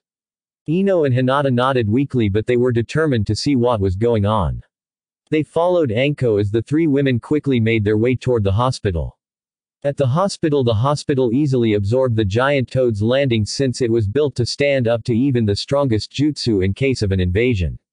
However, it didn't stop some of the staff from crashing to the floor from the impact. When they recovered, almost all of them ran out of the hospital to see what was going on. They gaped as their gazes found the belly of an enormous creature and followed it up to the permanently scowling face of Gamabunta. Oi! Go! An emergency! Air! The giant Toad panted out lightly. One of the doctors was so struck dumb by the sight that he didn't think of what came out his mouth. I think you might need the veterinary instead. No, me, moron. Gamabunta rumbled out loudly as he opened his mouth, revealing two unconscious humans wrapped in his tongue. The Toad moved his head down to gently unfurl his tongue and release Jiraiya and Naruto, and they sprawled out onto the ground in front of the assembled staff. Their training snapped them into action as they instantly surrounded the two unconscious humans. They gasped as they noticed just how badly wounded the smaller of the two was. Oh Kami, what happened to them? This young man looks like he's been through hell and back. How is he still alive? The senior doctor muttered in shock before he snapped into action. Find gurneys for them and prepare an operating room for the younger male. Top priority. He is to receive treatment immediately. He ordered several nurses who quickly obeyed and rushed into the hospital to carry out the orders. This man has to be Jiraiya-sama of the Sannin, and he's suffering from a clear case of extreme chakra exhaustion and soldier pills overdose. No visible wounds, however. Reported one of the staff surrounding the large unconscious man twitching in pain from the overdose. The senior doctor nodded and ordered treatment set up for Jiraiya. He knew the Toad Sannin would be back on his feet soon, but the outlook for the young male was grim as he watched his staff frantically work to keep the blonde alive even a second longer. He felt a growing dread that he knew who this young man was. What is going on here? A commanding voice broke the doctor out of his thoughts and he turned to see Sarutobi Hiruzen, the third Hokage, land on the ground along with several Anbu escorts behind him. One Anbu with long purple hair flinched and gasped loudly in horror at the sight of the blonde teen. The Hokage wasn't doing much better with his stern face paling by the second. Naruto-kun, he murmured weakly as his eyes fully took in the mangled form of one Uzumaki Naruto lying on the ground nearby. The senior doctor sighed dejectedly, and a few of the staff members surrounding Naruto cried out in disbelief when they realized it was really him. They always liked it when he visited the hospital for any reason and livened up the place with his antics. So it's really him. I was hoping otherwise, Hokage-sama. We're quickly doing everything to save him. Jiraiya-sama is unconscious from chakra exhaustion and we're preparing his treatment as well. He reported as he watched the nurses quickly roll the gurneys out toward the two patients. The third nodded shakily as he finished taking in the sight of his favorite student and surrogate grandson, before glancing up at the giant Toad. Lord Gamabunta, can you please tell us what happened? I didn't get any information from Jiraiya since that dumbass knocked himself out summoning me, even though he had so little chakra left after bringing out Hiro and Ken in succession today. The Toad grumbled, now speaking properly without the humans in his mouth. What? Why would he expend so much chakra summoning all three of you to this realm? Hiruzen quizzed. Gamabunta frowned before continuing. From what Hiro told me, he was summoned to the mountains of Land of Iron this morning and Jiraiya told him that little tadpole was ambushed and pushed himself to near death in order to escape. Jiraiya apparently decided he couldn't risk trying to find treatment for the tadpole elsewhere but here, so he ran himself ragged covering the distance between that country and here with the three of us. Hiruzen had to take a moment to feel some pride for Jiraiya for being willing to push himself so far for someone else, especially Naruto. He then nodded sadly. We're grateful to you for bringing them here as quickly as possible, Lord Gamabunta. We'll give them the best care possible. The third bowed deeply and most of the people standing around the toad did as well. My only request is that you do whatever you can to save the tadpole. Jiraiya did tell us he will be our future summoner, and I'd hate not being able to test him on that and drink sake with him afterward. Gamabunta rumbled out before he popped into a large explosion of smoke to return to his home. Hiruzen returned his attention to the chaotic scene before him as the hospital staff quickly secured Jiraiya and Naruto into their gurneys and rushed them into the hospital building. Hokage-sama, may I oversee Uzumaki-san's treatment to make sure nothing unexpected happens. Yugao's professional but shaky voice cut into Hokage's thoughts and he turned toward the slightly fidgeting female Anbu. Are you sure? I know you have some attachment to Naruto-kun, and it will be cruel to you to watch them work on him and be unable to do anything, Neko-san. Believe me, I know from experience. He spoke with a warning tone. Nevertheless, I need to see for myself that he will pull through. Yugao replied firmly as she bowed. You have my permission. The Hokage wondered if it was crueler to let her go or force her to stay. Yugao nodded gratefully and briskly strode into the hospital. He wished he could go in himself, but he had to steel himself to continue his role as the leader of this village. He quickly gave orders to the assembled shinobi and Anbu to help assure the village's populace that everything was fine, and that they should return to their business after cleaning up the mess left by Gamabunta's arrival. After most of his subordinates dispersed to carry out their orders, he then heard a voice he hoped not to hear at this moment. Did something happen to Gaki, old man? Enko's anxious voice reached Hiruzen, and he cursed his luck. He tried his best to keep his expression neutral as he turned toward three panting but concerned young women. However, it was apparent his effort was in vain as Hinata, Enko, and Ino changed their expressions to fear. Ino brought a hand up to her mouth and Hinata's lips began to tremble. What happened? Please say Naruto-kun is okay, she pleaded with tears forming in her pale eyes, somehow already knowing the answer. The Hokage couldn't lie even if it was to calm down the women, so he showed a grim face instead. He's fighting for his life right now.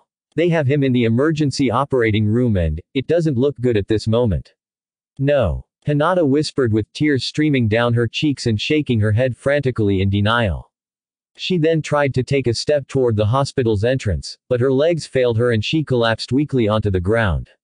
She wailed louder and began to crawl shakingly forward while reaching a hand out desperately for the entrance, seemingly beckoning for Naruto to be standing in front of her fully healthy right this instant. The shell-shocked Ino's pale blue eyes began to water as she listened to her friend's cries of anguish, and knew she had to do her best to remain strong for her friend.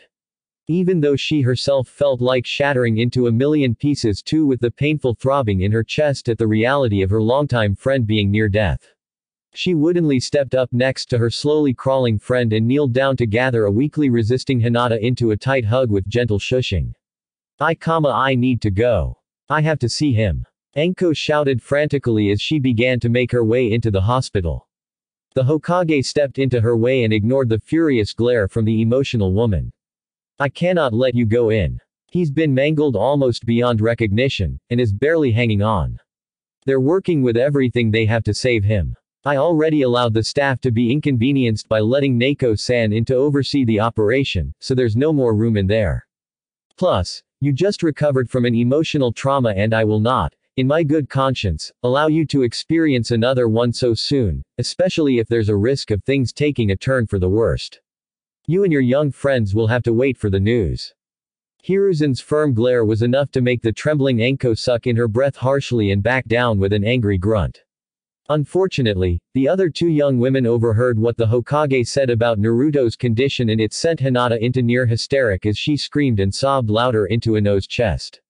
The poor blonde girl began to let her tears stream down her cheeks as she choked back her own sobs in an attempt to somehow still remain strong for her friend, but it was so hard. What are we supposed to do? Enko pleaded weakly as she did her best to blink away the few tears that threatened to escape her eyes. The Hokage sighed wearily. Just believe he will live. He has to. He whispered the last part as he sadly watched the three young women grieve for their friend in their own ways. In the operating room, Yugao almost regretted her decision to observe the operation being performed on Naruto. She stood guard silently by the emergency room's double door as she watched 6 doctors and nurses work together in amazing harmony on the dying blonde. Seeing her friend's mangled body up close was almost enough to have her resolve break down and escape outside. Hearing the staff frantically list his extensive injuries with no end seemingly in sight didn't help either. Fractured left femur, fibula, tibia and ankle. A kunai stab wound through his left thigh. Fractured pelvis. His right humerus suffered a compound fracture. Both his right radius and ulna are fractured.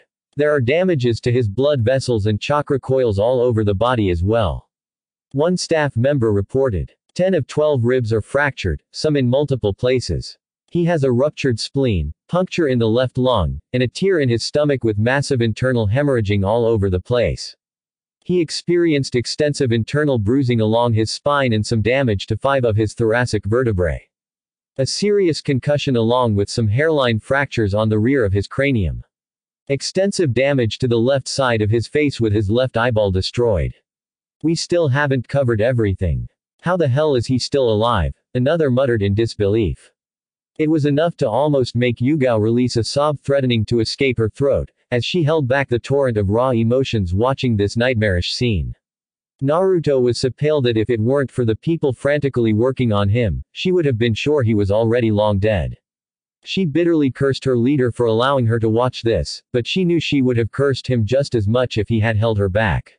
I'm not sure where to even begin to fix the damage. There are too many vital areas to cover at once, a doctor called out as he began preparing a tray of surgical tools, since just medical jutsu for this wasn't going to be enough. Yugao was so focused on the operation going on that she jumped in fright when the senior doctor banged into the room through the doors next to her, all scrubbed up and ready.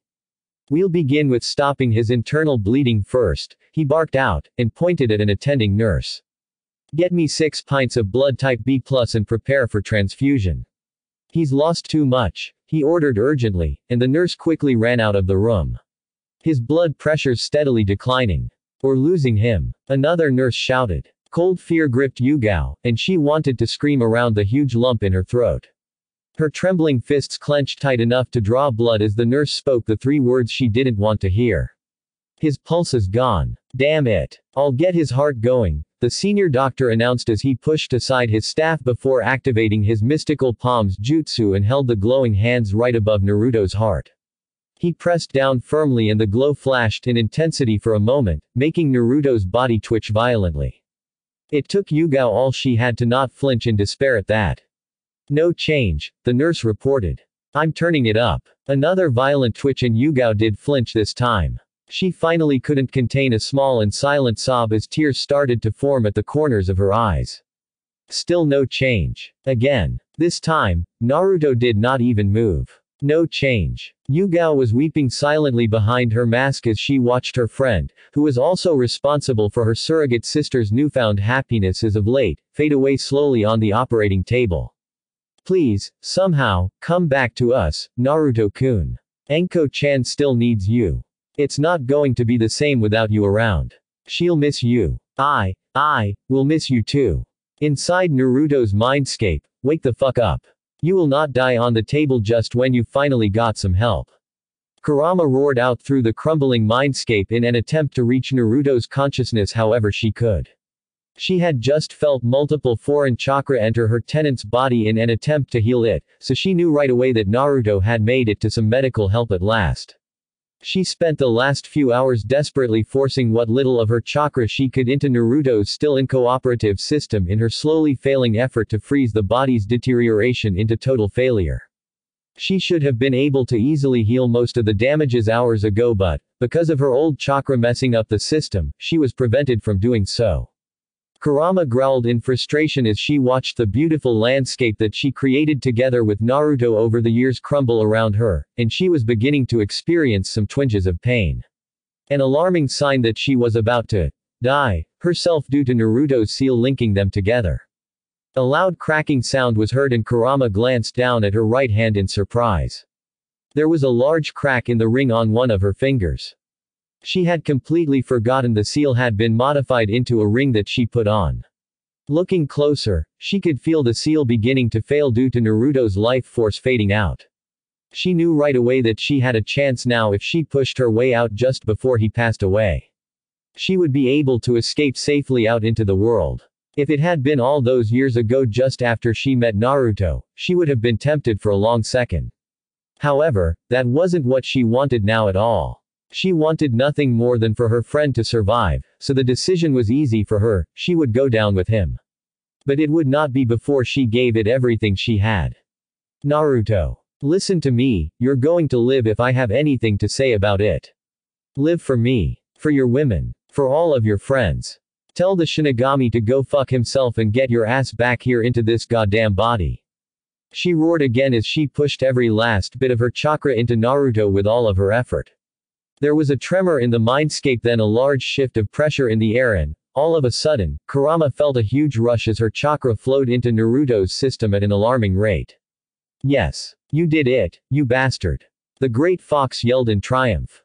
Back outside the operating room was deathly silent for a long moment just after the senior doctor tried to jumpstart Naruto's heart for the fifth and final time. There was no response. All the staff assembled around the pale and still body of Naruto slowly bowed their heads in silent dejection. A shaking and silently weeping Yugao, with tears escaping her mask down her neck, was begging with all her being for the senior doctor to not announce the time and date. He looked like he was about to, and she wanted to scream at him not to. That was when a familiar and powerful presence instantly flooded the room, shocking everyone into taking a step back from Naruto. They stared at the blonde for any sign of movement, and they jumped in fright when he inhaled loudly and his body arched upward as far as it would go. Get back, the senior doctor warned sharply as all the staff quickly retreated from Naruto's arching body that was now emitting glowing crimson chakra all over. Yugao and the others watched in astonishment as the chakra instantly began to heal almost all of the visible wounds on the body with a loud hiss. It was slowly restoring the body to what it was like before all of this happened, leaving behind only light scars that would likely fade. Only his left eye wasn't being healed. The senior doctor ignored the possible danger of the crimson chakra and inched close enough to check Naruto's condition with his medical scanning jutsu. Whatever he saw inside made his eyebrows go up. This is incredible. Most of the internal wounds are healing rapidly and the bones are setting themselves and mending already. I've never seen anything like this, he muttered in amazement. Yugao couldn't help but expel her breath loudly in relief as she watched color return to Naruto's body and he slowly exhaled as if it was the breath of life that went into him earlier. As quickly as the crimson chakra appeared, it disappeared and Naruto released the tension in his arching body and sank back down to the table with a dull thunk. The staff quickly crowded around him. Whatever miracle just happened, he's still not out of the wood yet. He still needs that blood transfusion and his left eye is still gone. Check every inch of him and make sure he will pull through. The senior doctor ordered to his now more motivated staff. Yugao took a shuddering breath as she felt almost all of her strength leave her. She had to step out of the room on trembling legs before she risked collapsing and distract the medics from Naruto's treatment. Just outside in the hall, she put her back to the wall opposite the doors, and slid down slowly until she could tightly hug her legs to her chest. She then buried her masked face between her knees and sobbed quietly in relief for her friend, not caring if anyone found her like this. It was 15 minutes later when Yugao stepped silently into the lobby. She immediately saw Anko sitting against the far wall on a bench in deep thoughts next to Hinata and Ino. The younger girls were comforting each other and trying not to think about Naruto possibly dying. Next to them were the boys that Naruto mentioned. The Anbu recognized all of them from their clan traits. They were Shikamaru, Shino, Kiba, and Choji, and they were silently sitting still with grim faces. Leaning against another wall was Yumino Iruka and her former Anbu captain, Hitaki Kakashi. For once he wasn't reading anything as he stared down at the floor. Iruka was showing a focused expression as he tapped a finger on his crossed arms. She also noted a middle-aged man with his arm around a silently crying young brown-haired woman. They were likely Teuchi and Ayame from the ramen stand. Finally, she locked eyes with the Hokage, who was already aware of her arrival and was patiently awaiting her report. She smiled behind her mask as she shifted to attention. Hokage-sama. Her voice, while quiet so as not to disturb the hospital staff, jolted everyone in the lobby out of their daze as if she was using a loudspeaker. I'm happy to report Uzumaki Naruto has made it. It was a close call, but he's going to live. He should wake up in a few days at least. The Hokage smiled with visible relief and the lobby went into a quiet frenzy as most of the assembled people got to their feet and began clamoring for answers around Yugao. Hinata was still seated and sobbing quietly in relief with Ino's arm around her, and the blonde was whispering comforting words to her friend. She was clearly crying happily as well, though. The boys were exchanging quiet high fives and relieved smiles. Iruka smiled in relief, and Kakashi nodded his head slowly before walking out of the lobby. He was going to the memorial to thank everyone up there for helping Naruto pull through. Teuchi and Ayame were happily declaring free ramen for everyone in the lobby to celebrate Naruto's recovery. A silent Anko stepped up to Yugao after the others moved away to chat among themselves, and she was staring at her cat-masked older sister with an odd expression. A nod from the Anbu prompted them to discreetly move to a secluded spot in an empty office space off the lobby. As soon as they were alone, a tearful Anko readily stepped into Yugao's waiting embrace and squeezed. I thought we've lost him. Was all she whispered brokenly. Yugao heard loud sniffling and small sobs as she removed her mask, and hugged her trembling sister back with a sniffle of her own. Even though she already let out some raw emotion earlier, she needed to share this moment just as much Anko did. Soon outside, someone made this happen to Naruto-kun and Jiraiya-kun. The third decided with a frown as he and Yugao stepped out of the hospital 15 minutes later. Anko knew Yugao was still working, so she had gone on to home to let the rest of her emotions out in private and await further word. I agree, Hokage-sama. Uzumaki-san's body was beaten up so badly it was as if a force of nature battered it around, but the wounds on his head and left thigh were clearly caused by weapons. How's Jiraiya-sama? Yugao inquired as they made their way back to the Hokage's office. He'll be fine. He's going to be out for several days as well, however. The Hokage replied, and formed an impatient expression. That also means we cannot hear exactly what happened to either of them in the meantime. I don't like waiting on this since it could be time sensitive. Just what did they encounter in Land of Iron? He wondered with a curious expression. Perhaps something on Jiraiya-sama's person might lead to a clue.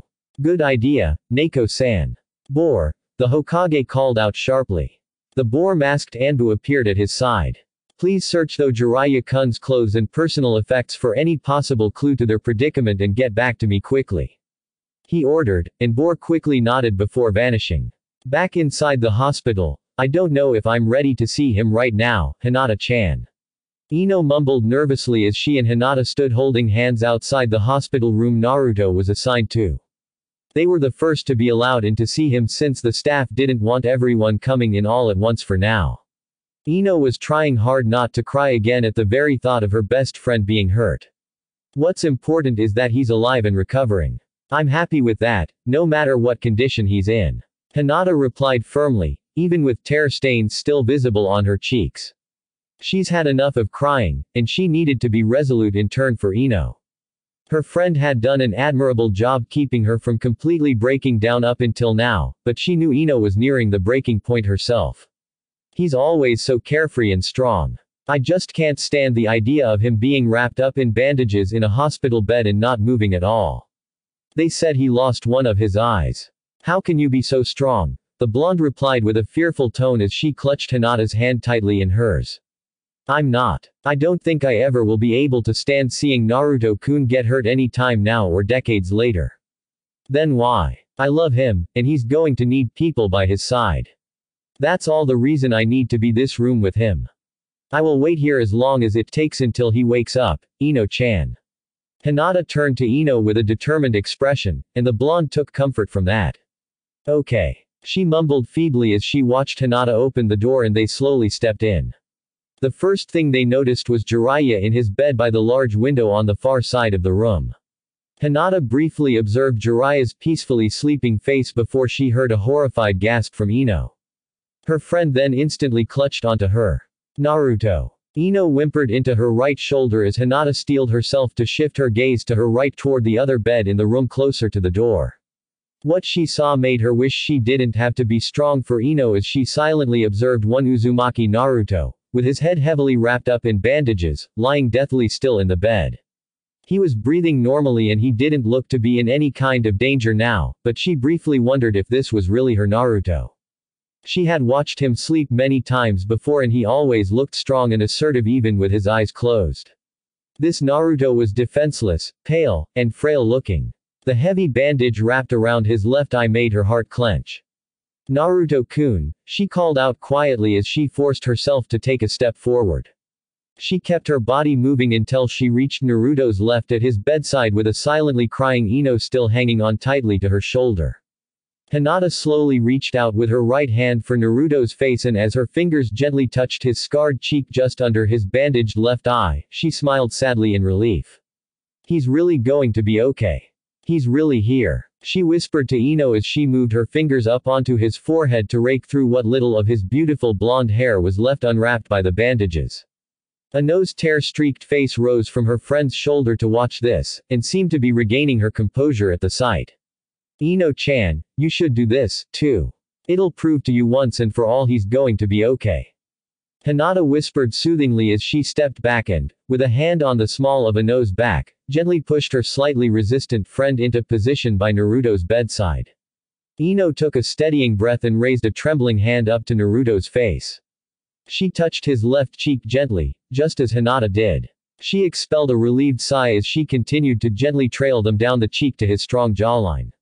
It feels so warm and good to touch him like this. She whispered in awe. Hinata smiled as she contentedly watched Ino lovingly caress Naruto's face for a few minutes. Hinata-chan, there's something I need to tell you. Ino suddenly spoke as she ghosted the back of her fingers along Naruto's jawline. Hinata remained silent, having an idea as to what was on Ino's mind. When I had that dream, I woke up from it feeling so empty I found myself looking for an old photo of me and Naruto from when we were younger, just so I could see if he was actually around in this reality. Seeing his happy smile put me so much at ease it was unbelievable. And I just knew. I knew at that very moment I'm feeling something serious for him. I love the way he always helped people that needed it. I look forward to the days he would randomly come into the flower shop for no reason other than to make my boring job fun. I love how he's so smart and strong yet doesn't let any of that get to his head. Most of all, I love how his smile blew away all of my doubts every time, just like that picture did. Ino spoke softly as she slowly moved her hand down to gently grip Naruto's left hand. In response, Hinata moved around to Naruto's other side and did the same with his right. She remained silent with a small smile as she awaited whatever Ino was getting at. The platinum blonde hesitated silently for some time before she determinedly locked her blue eyes with Hinata's pale ones. Naruto-kun's near-death pulled a lot of my feelings out in the open and I knew I was just lying to myself when I said before that I'd wait and see. I knew back then Naruto-kun would be the closest thing to perfect for me. Hell, even Dad was nudging me toward dating him, which is saying a lot. She let out a shaky chuckle before wiping a stray tear from her cheek. What I'm saying, Hinata-chan, is that I think I'm in love with Naruto-kun, and I want to explore that with him in the future. She declared resolutely as she stared at Hinata's neutral expression. There was a long moment of silence between the two girls holding both Naruto's hands before Hinata nodded slowly. I'm not surprised, Ino-chan.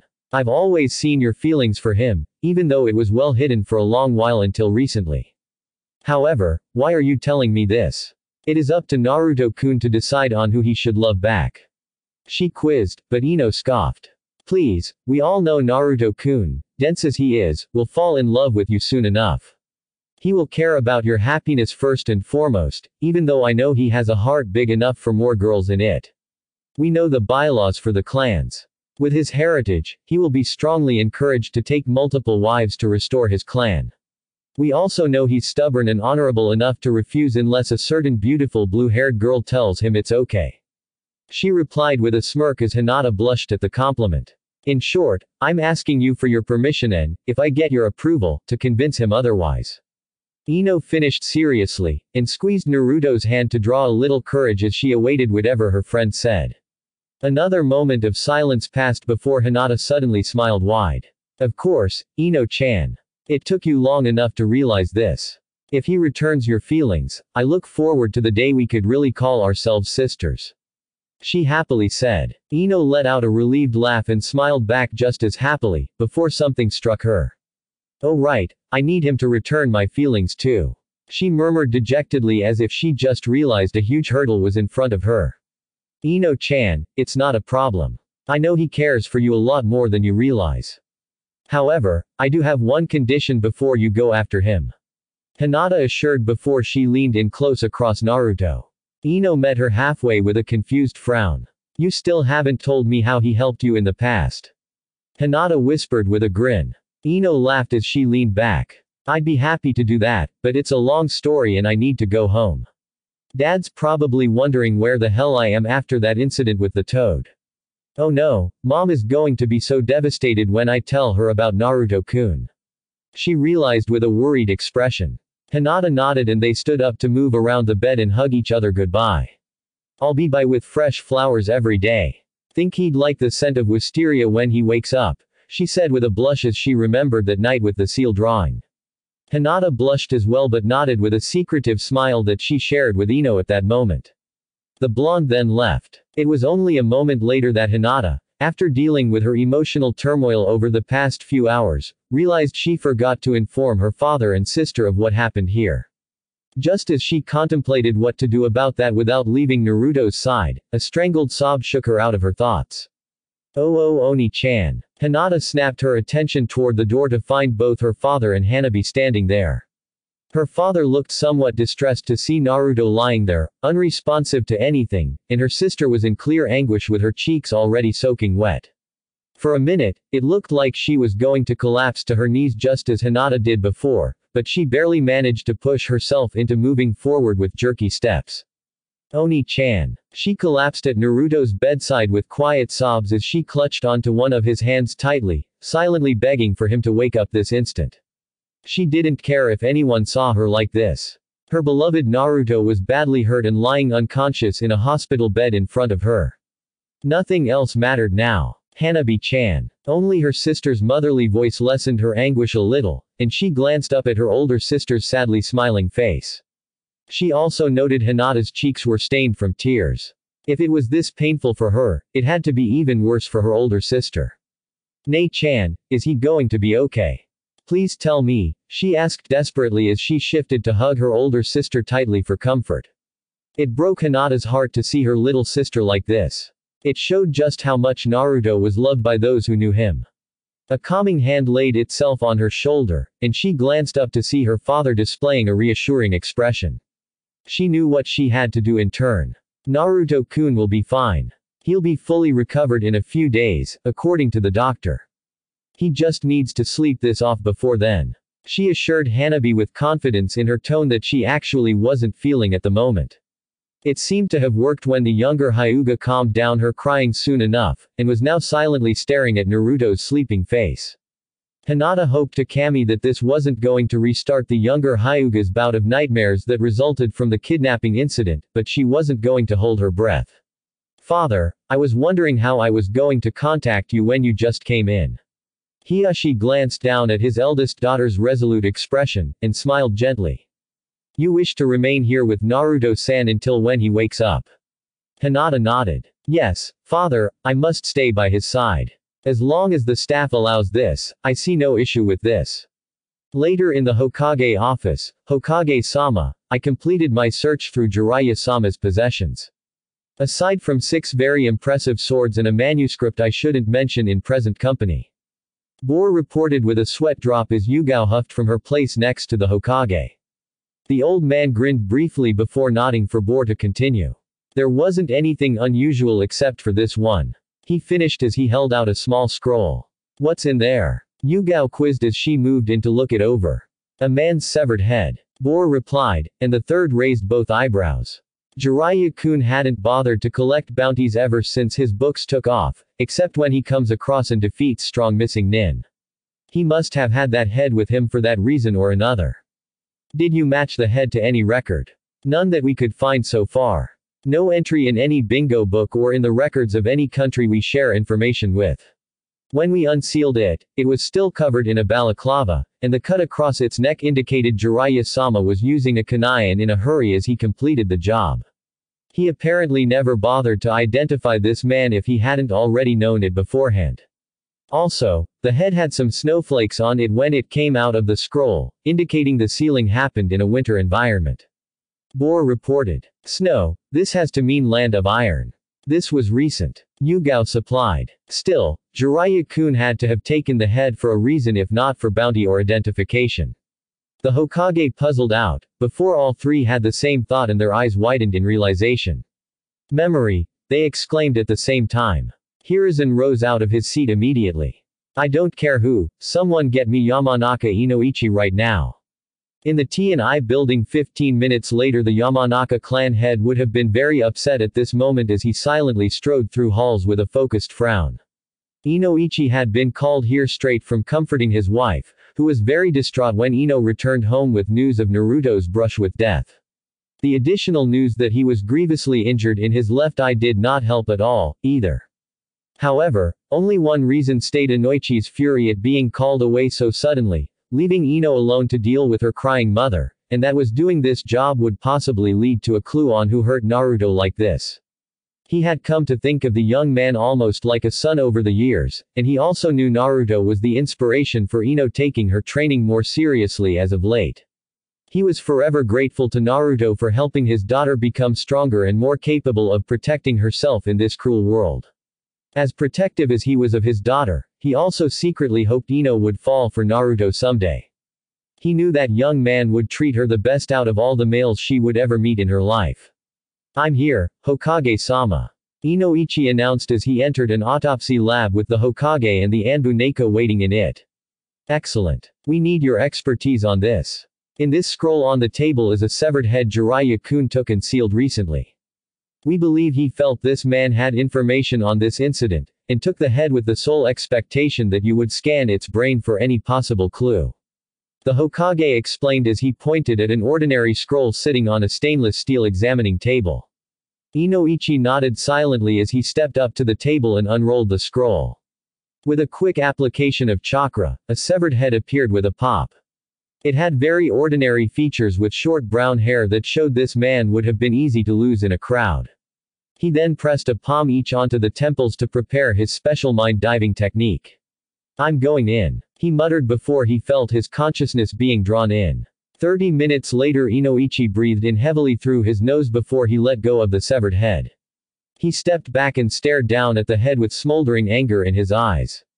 The Hokage and Yugao rose out of their chairs upon the blond man's movement. Did you find out anything?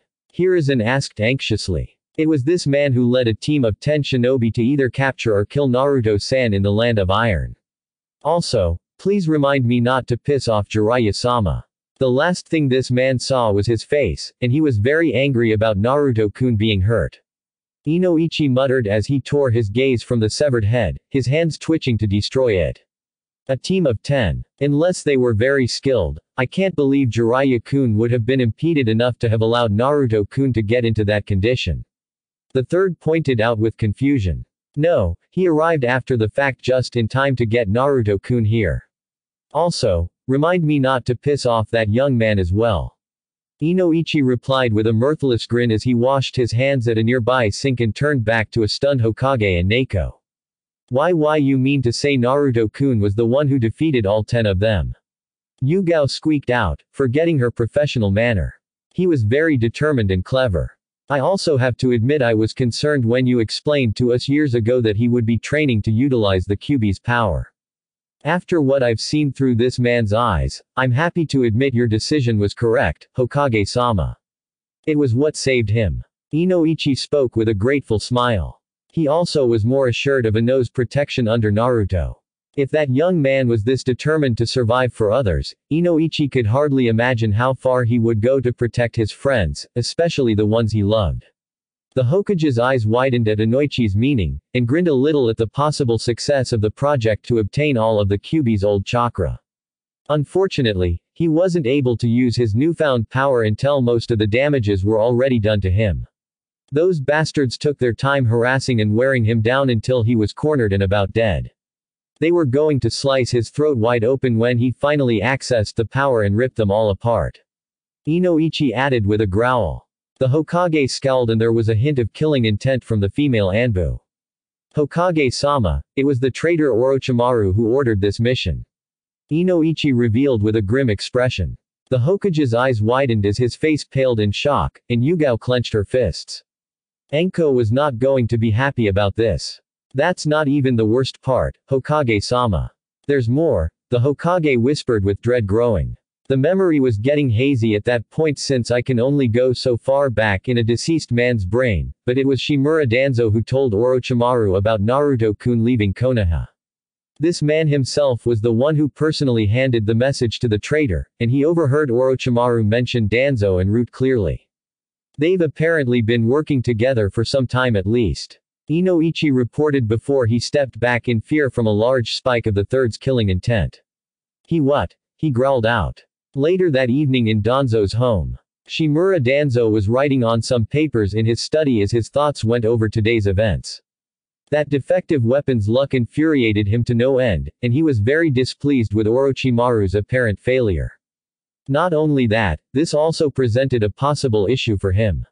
He was worried if this would lead back to him somehow, but he assured himself if that defective weapon knew anything, it would be moot after the agent he sent out tonight completed his job. Now how would I play this to my advantage? He began to ponder until something tapped on his right shoulder that froze him in place. He frowned. His ex-teammate was always the best in stealth on the team. I would have invited you into my home like a good host if you had knocked at the front door as a proper guest would, Hiruzen.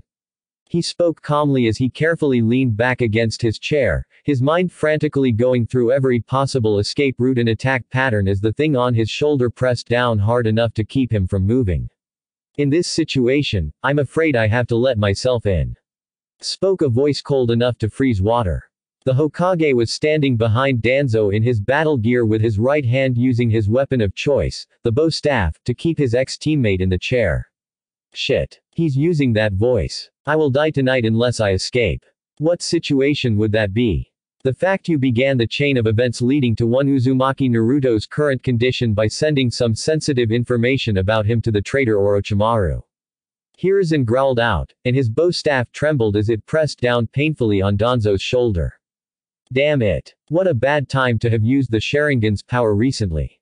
If that arrogant snake wasn't taking so long to regenerate my arm with the first cells, I might have been able to fight with Hiruzen on equal terms, but I need to escape now.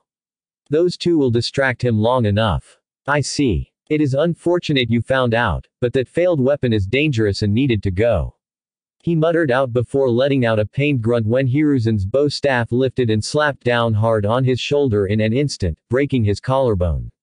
That human boy, the Hokage ground out forcefully as he pressed his staff down on Danzo's injured shoulder to make him grimace.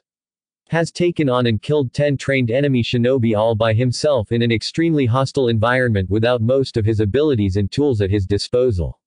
I'd like to see what your definition of a perfect weapon is. He spat out. You can meet 2 of them right now. Danzo smirked as he prepared himself to escape once the fighting began. At that moment, shadows shimmered behind Hiruzen and 2 Root agents began to step out.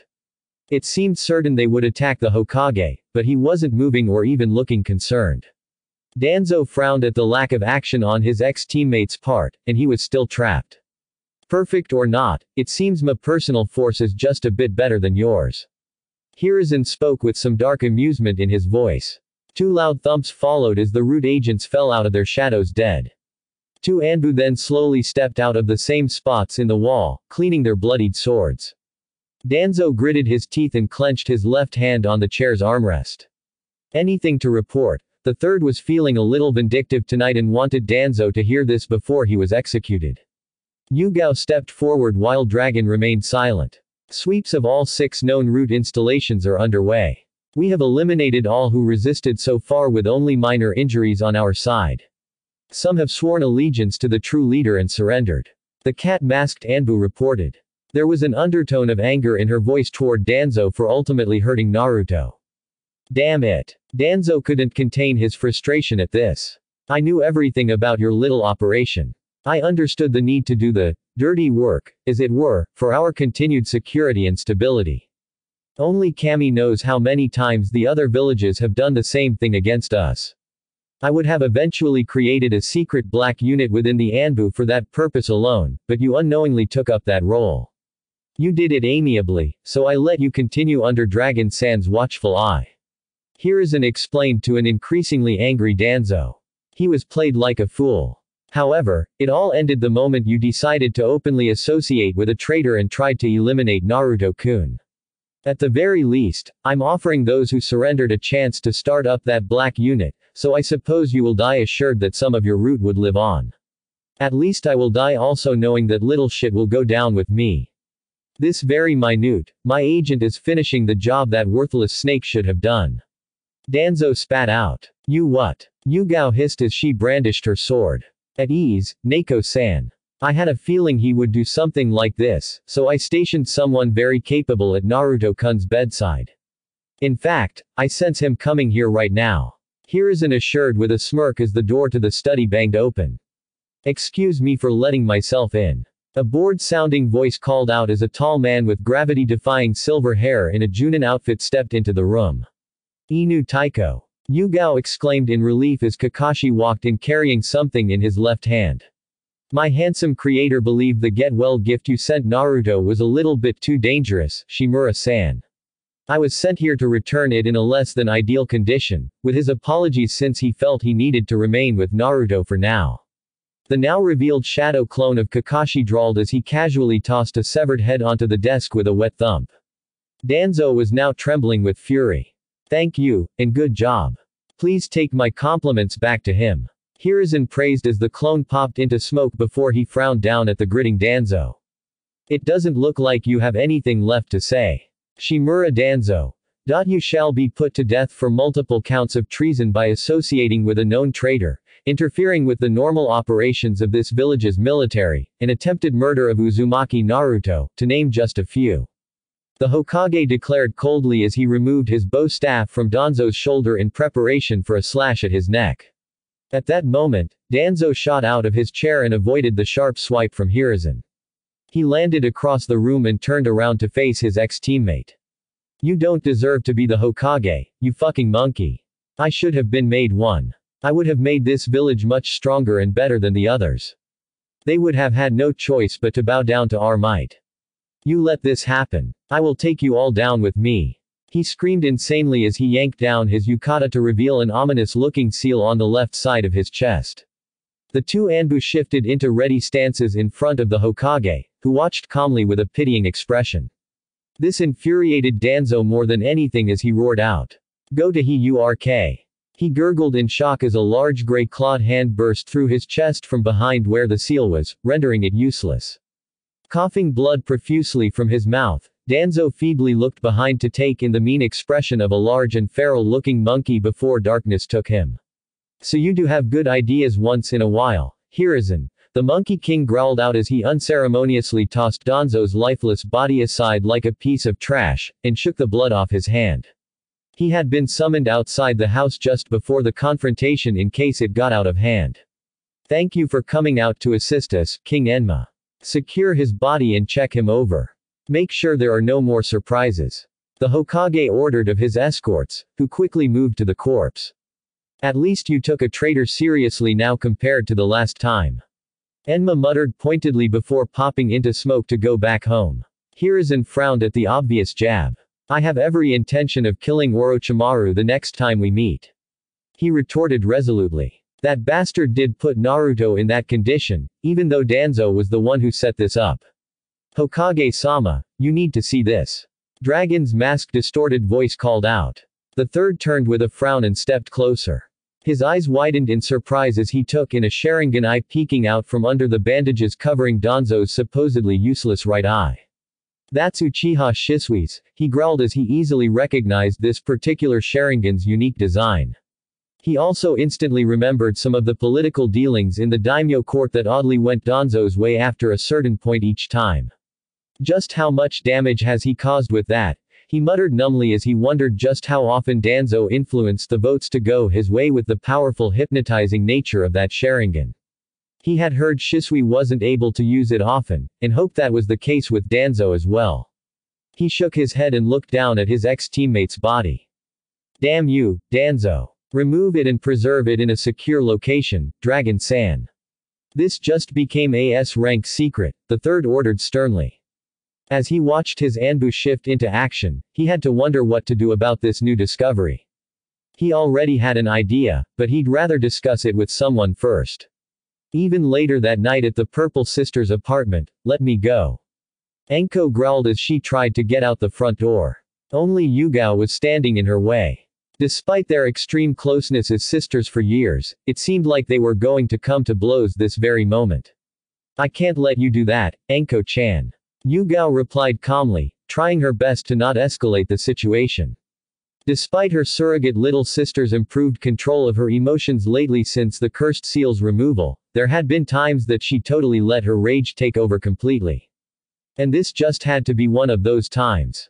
Yugao thought grimly. I almost don't blame her, though. Almost. I need to kill that snake bastard. He tried to take Naruto away from me, and he's going to pay. Enko shrieked in unrepressed rage as she tried to shove aside Yugao again, but the slightly taller and older woman held firm. She snarled, having had enough, and shifted into an attacking stance. Yugao didn't do anything in response, except to frown harshly. Look at you. It's like you got the curse mark again. You take that back, bitch. Do you really want Naruto-kun to see you like this? About to attack someone for being concerned about your welfare. The mention of Naruto's name stopped Enko cold, and she faltered. Yugao saw her chance and pressed. If he's awake and well, what do you think he would be doing right now? Enko's guilty gaze shifted down to the floor as she relaxed her stance. He would be standing right there in your place.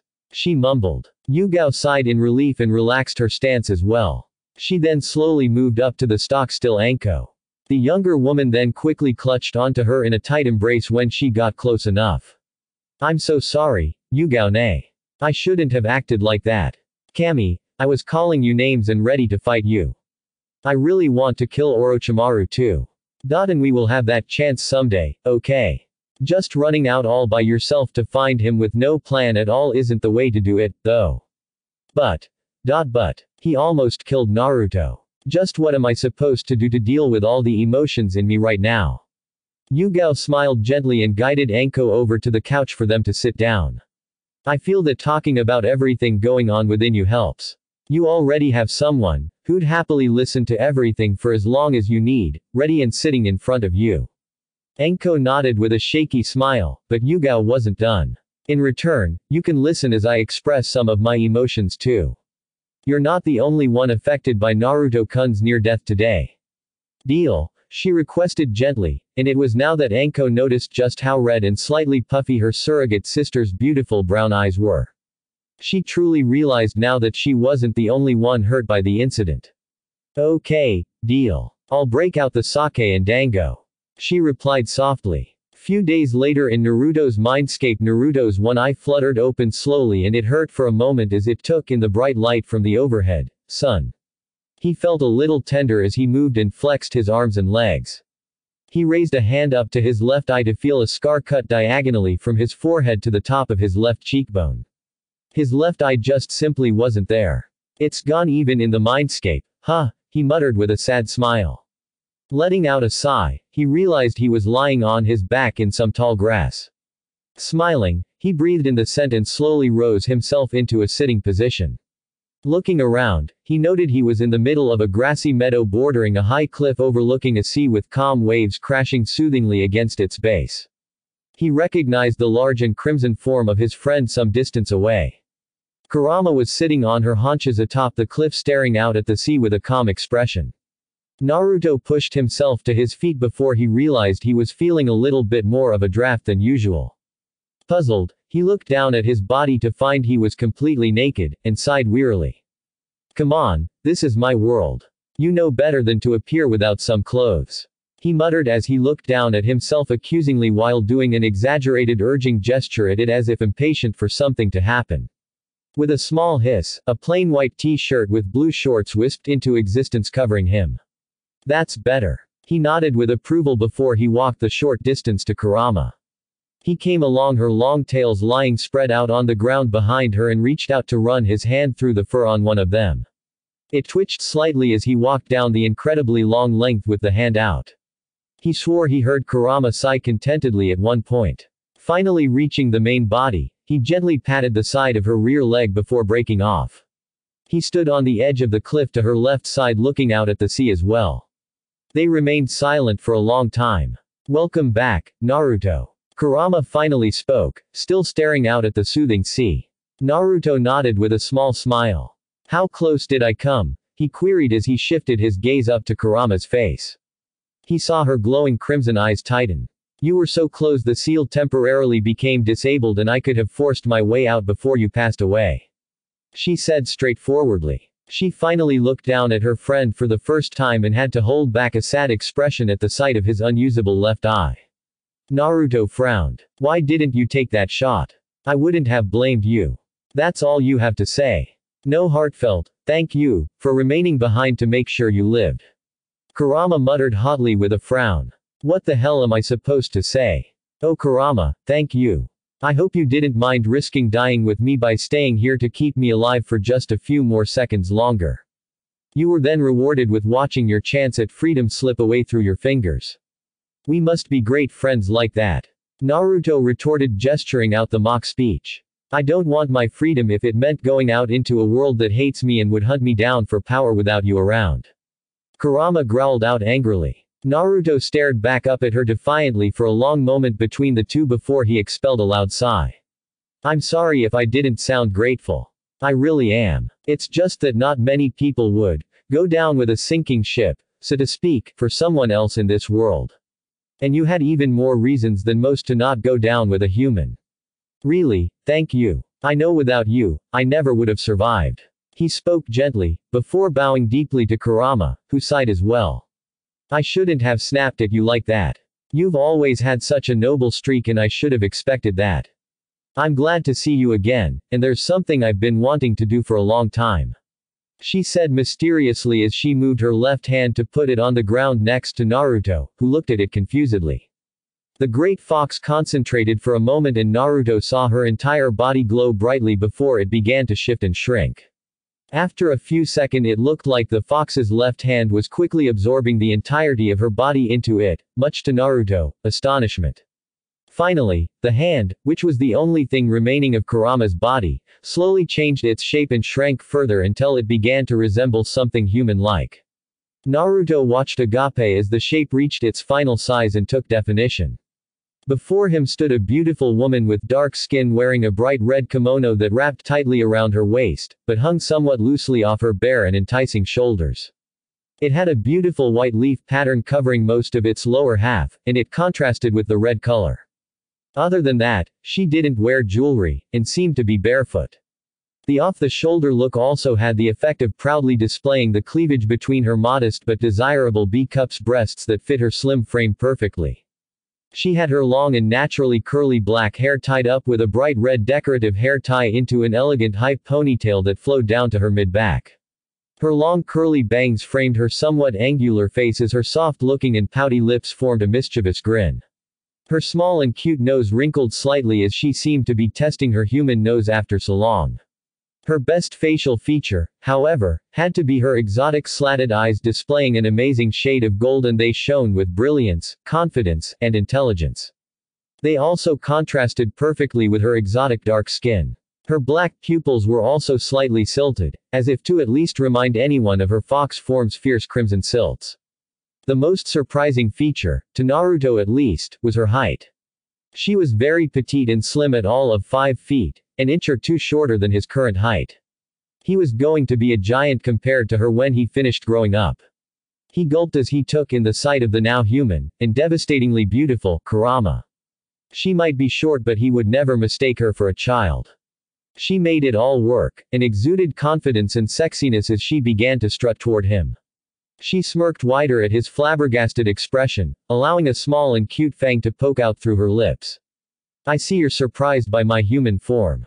Kurama spoke in a soft and melodious voice that was a direct opposite to her fox form's booming and authoritative tone. That wasn't to say she didn't demand respect, as evidenced by her extremely confident stature. He knew right away not to mess with this small woman, even if he hadn't watched her shrink herself from a 100-meter-tall demon fox in front of him. She stopped to stand chest to chest with the stunned Naruto, and slowly wrapped her arms around his neck. She then gently pulled him in for a tight hug. Oh, it feels so good to hug someone like this again after so long. I'm glad to see for myself you're really alive and well. She muttered contentedly as she nuzzled her nose into his neck. He was still slow to react to the sudden change in the situation, but he at least managed to wrap his arms around her slim waist.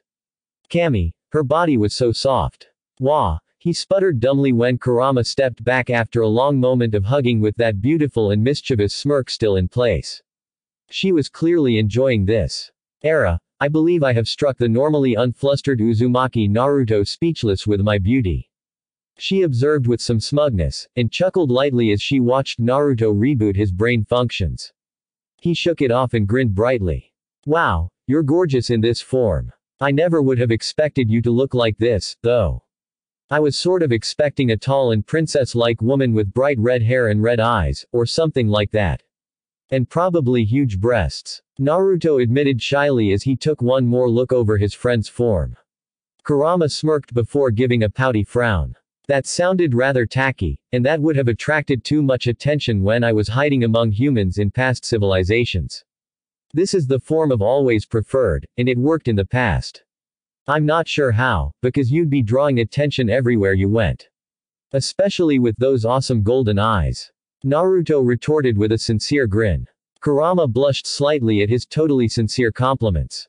She had a feeling she was going to get more of that in the future, and couldn't help but secretly like the notion.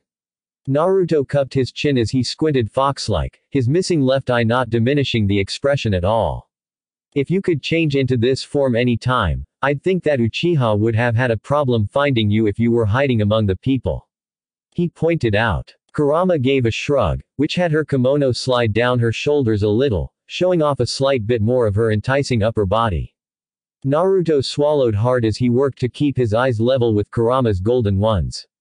That may be so if it wasn't for the fact that I can't conceal my immense power even in this form. It's simply impossible for me to suppress all of it from you chakra-sensitive humans. So, instead, I went as big and as dangerous looking my power would allow to scare them off. For most of my life before that, the humans weren't sensitive to chakra, so I could hide among them and only worry about an occasional human who actually felt my presence. Kurama explained to Naruto's nod of understanding. It was only when the humans began to reconnect with chakra and develop skills in this civilization that I had to either run and hide in the most secluded spot in the world, or stay and intimidate them with my fox form. The latter choice worked great for a long time until an arrogant Uchiha came along. She finished with an annoyed frown. While I'm glad you've deemed me worthy enough to see your human form, I have to ask why the sudden change now. Naruto quizzed with a cocked head. 2 things. I want to show you how relieved I was to see you fully recovered. I felt a nice and long hug was the best way, but I doubt doing it in my fox form would end well for you. Kurama said with an amused smirk. Naruto sweet-dropped at the image in his head. I thank you for your consideration for this poor and puny human. He jokingly spoke formally, making the petite woman chuckle. Considering you lived through a 5-day-long absorption process and survived the full force of an avalanche, I'm going to have to evaluate you just a bit higher than the rest of the puny humans. Naruto smirked with some pride at Kurama's admission. So what's the second thing? You've learned all you could with Raging Fox and Thrashing Tales from my apparitions. There's only so much your mindscape will accommodate my thought processes before there was too much of a lag between our minds. I'll be personally taking over teaching you from this point on. Because of that, I'll be staying in this form for the most part. Kurama finished. Naruto raised an eyebrow. So I still have some more training to go. You've learned almost all of the kata for both styles. You just need experience against a stronger and faster opponent and you'll be able to polish your kenjutsu and taijutsu to a higher level. Kurama explained with a proud smile before stepping in to hug her container again. He readily returned it this time. It really is good to see you back on your feet, Naruto.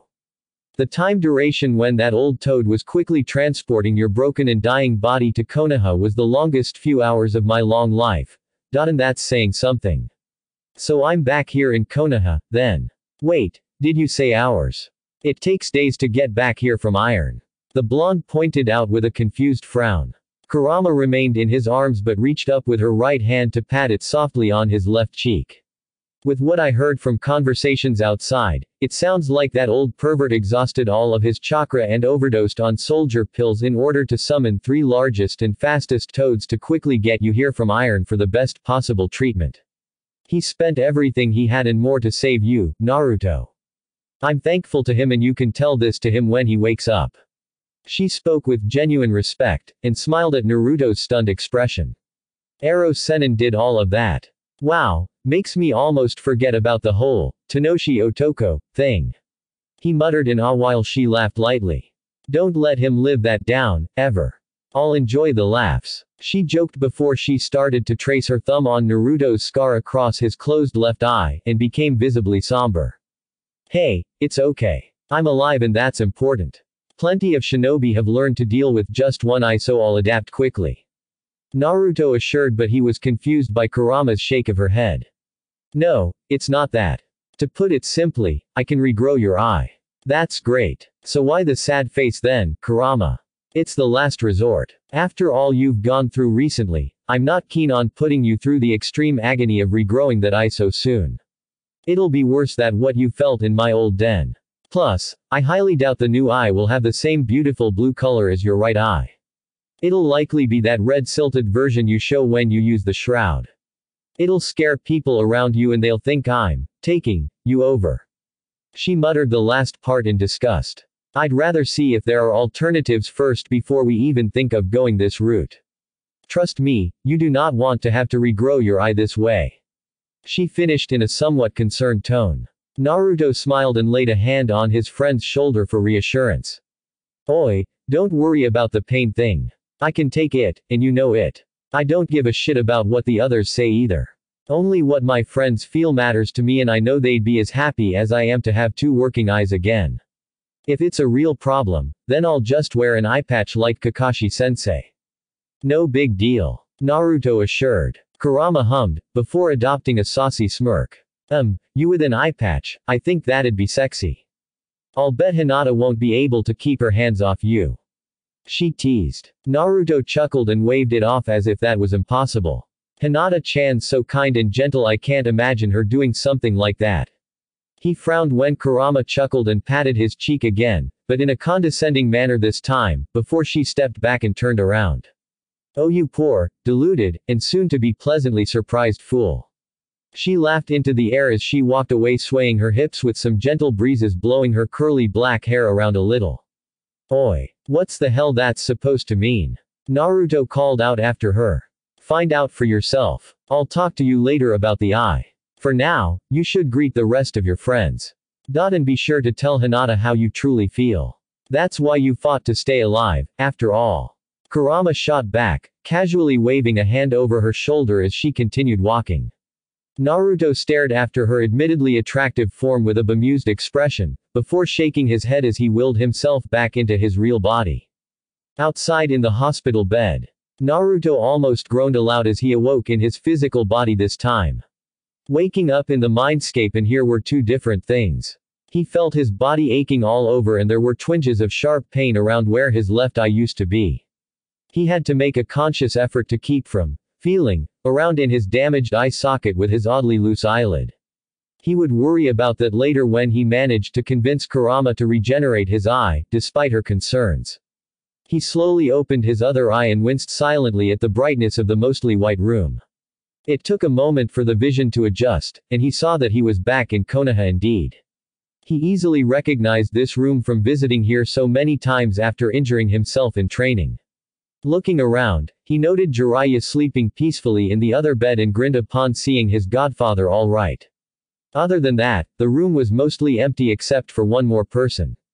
Naruto smiled happily upon seeing the long indigo-colored hair of Hyuga Hinata carefully laid out on his bed along his right side. She was apparently taking a nap, resting her head on the mattress next to his hips while tightly holding on to his right hand with both hands as if it was her only lifeline. His heart almost burst with relief at seeing the peacefully sleeping face of his longtime friend. He frowned at himself as he wondered how he had been so blind for so long to her apparent feelings. It was so obvious now, and he was going to change things. Carefully and gently removing his right hand from Hinata's clutches, he almost laughed out loud at the cute whine she emitted on the loss of contact as she clenched her fingers feebly for him. He reached down and touched his fingertips to her warm cheek and ran them up gently into her long hair. Hinata didn't stir at first, so he tried it again. This time, her eyes fluttered open a little and she instinctively moved her head to lean into the caress, desperate for more of his touch. She whined once more when he removed his fingers from her hair to make another pass. As he caressed once more, she did finally wake with a gentle gasp and leaned into it even more. Naruto-kun, she moaned at the caress, and gently grabbed his hand with both of her hands to slowly and almost sensually rub her cheek against his palm with a long blissful sigh. It was like she was waiting for that affectionate gesture for so long. Now that she was getting it, she wasn't going to allow it to stop anytime soon. Welcome back, Naruto-kun.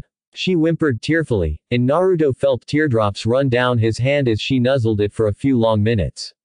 I'm sorry I worried you, Hinata-chan. He spoke softly as she let her tears run freely and silently. Without saying a word, she crawled onto the bed next to him and carefully buried her face into his chest while pulling and draping his right arm around her shoulders. Naruto-kun, for just a moment, I thought you were going away. It easily was the worst thing I've ever felt in my life. She whispered thickly, her tears wetting Naruto's hospital gown as she tried to keep her sobs to a minimum. Oi, I'm here. Not in one piece, but I'm back, Hinata-chan.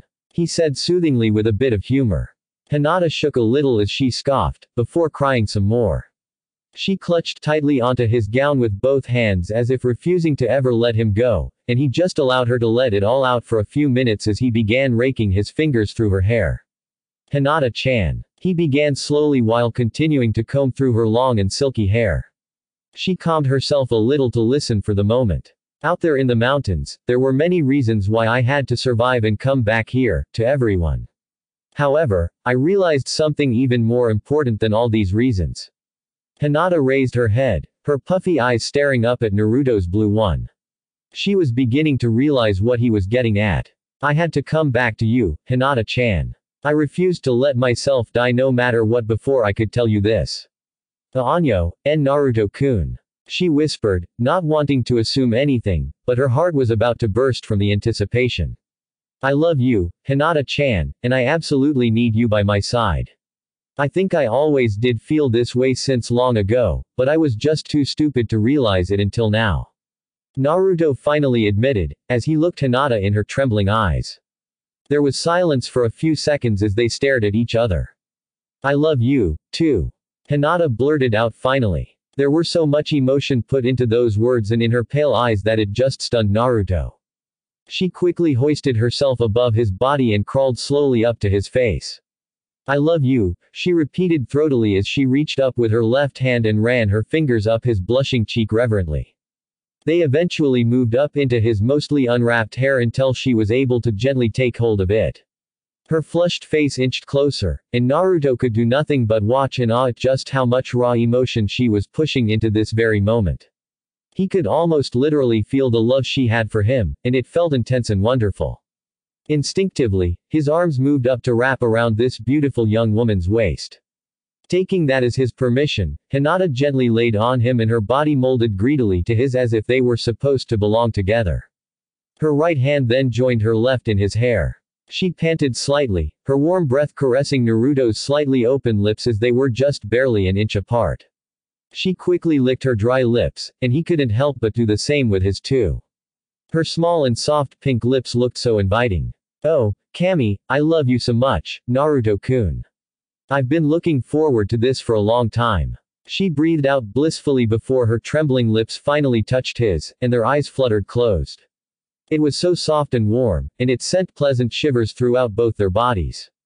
It was unlike anything they experienced before and they wanted more of it. Naruto returned the kiss eagerly and deepened it a little as radiant warmth flooded their bodies. He tightened his arms around her waist, making her gasp happily against his lips. She pressed her body even more against him as she clenched her hands tightly in his hair to almost pull him toward her lips, showing just how much she wanted this. After a few long incredible minutes of kissing, they had to stop, but not before they got in a few more quick pecks at the end as if to store them up. They reluctantly separated and Hinata pulled back a little, though it was clear she didn't want to. They both had dazed smiles. Wow, they breathed out at the same time. They chuckled happily as Hinata rested her head on his chest, and they cuddled up together. They listened contentedly to each other's breathing for some time. Thank you for coming back to us. I don't know what I'd do without you. She whispered finally as she snuggled tighter into him, while he wrapped his right arm around her shoulders again. I had no choice. It was them or me. Considering they were planning on taking me back to be experimented on by Orochimaru, I'm pretty sure I was the good guy in this one. He muttered with a shrug. Hinata frowned. Naruto-kun, no matter whatever you did and will do in the future, you will always be a good person to me. All of your other friends will say the same. That's good because those 10 guys wouldn't agree, especially the last 4. He replied with a weak smile as he lifted his free left hand to flex it. Remember when I told you I was learning to control the fox's powers, Hinata-chan? Well, I made a breakthrough at the very last second to save my ass. I was just surviving, but to them, I was a monster that happily plucked their body parts off them like flower petals, then tossed them all over the mountain range. He added with a nervous expression, wondering about her reaction. To his surprise, Hinata smiled happily as she reached out for his left hand and brought it in to nuzzle her cheek against it slowly. That means you're able to protect yourself better from now on. It also means you'd have a better chance of coming back alive each time. That's all I need to hear. You're a little selfish about me, aren't you? Naruto teased with a grin. Hinata surprised him by moving up to kiss him on his lips for a moment before fixing him with a light glare. They're not you, Naruto-kun. They won't ever be. Besides, they hurt you and nearly killed you, so they can go to hell for all I care. She spoke decisively as she stared at Naruto's surprised expression, daring him to tell her otherwise.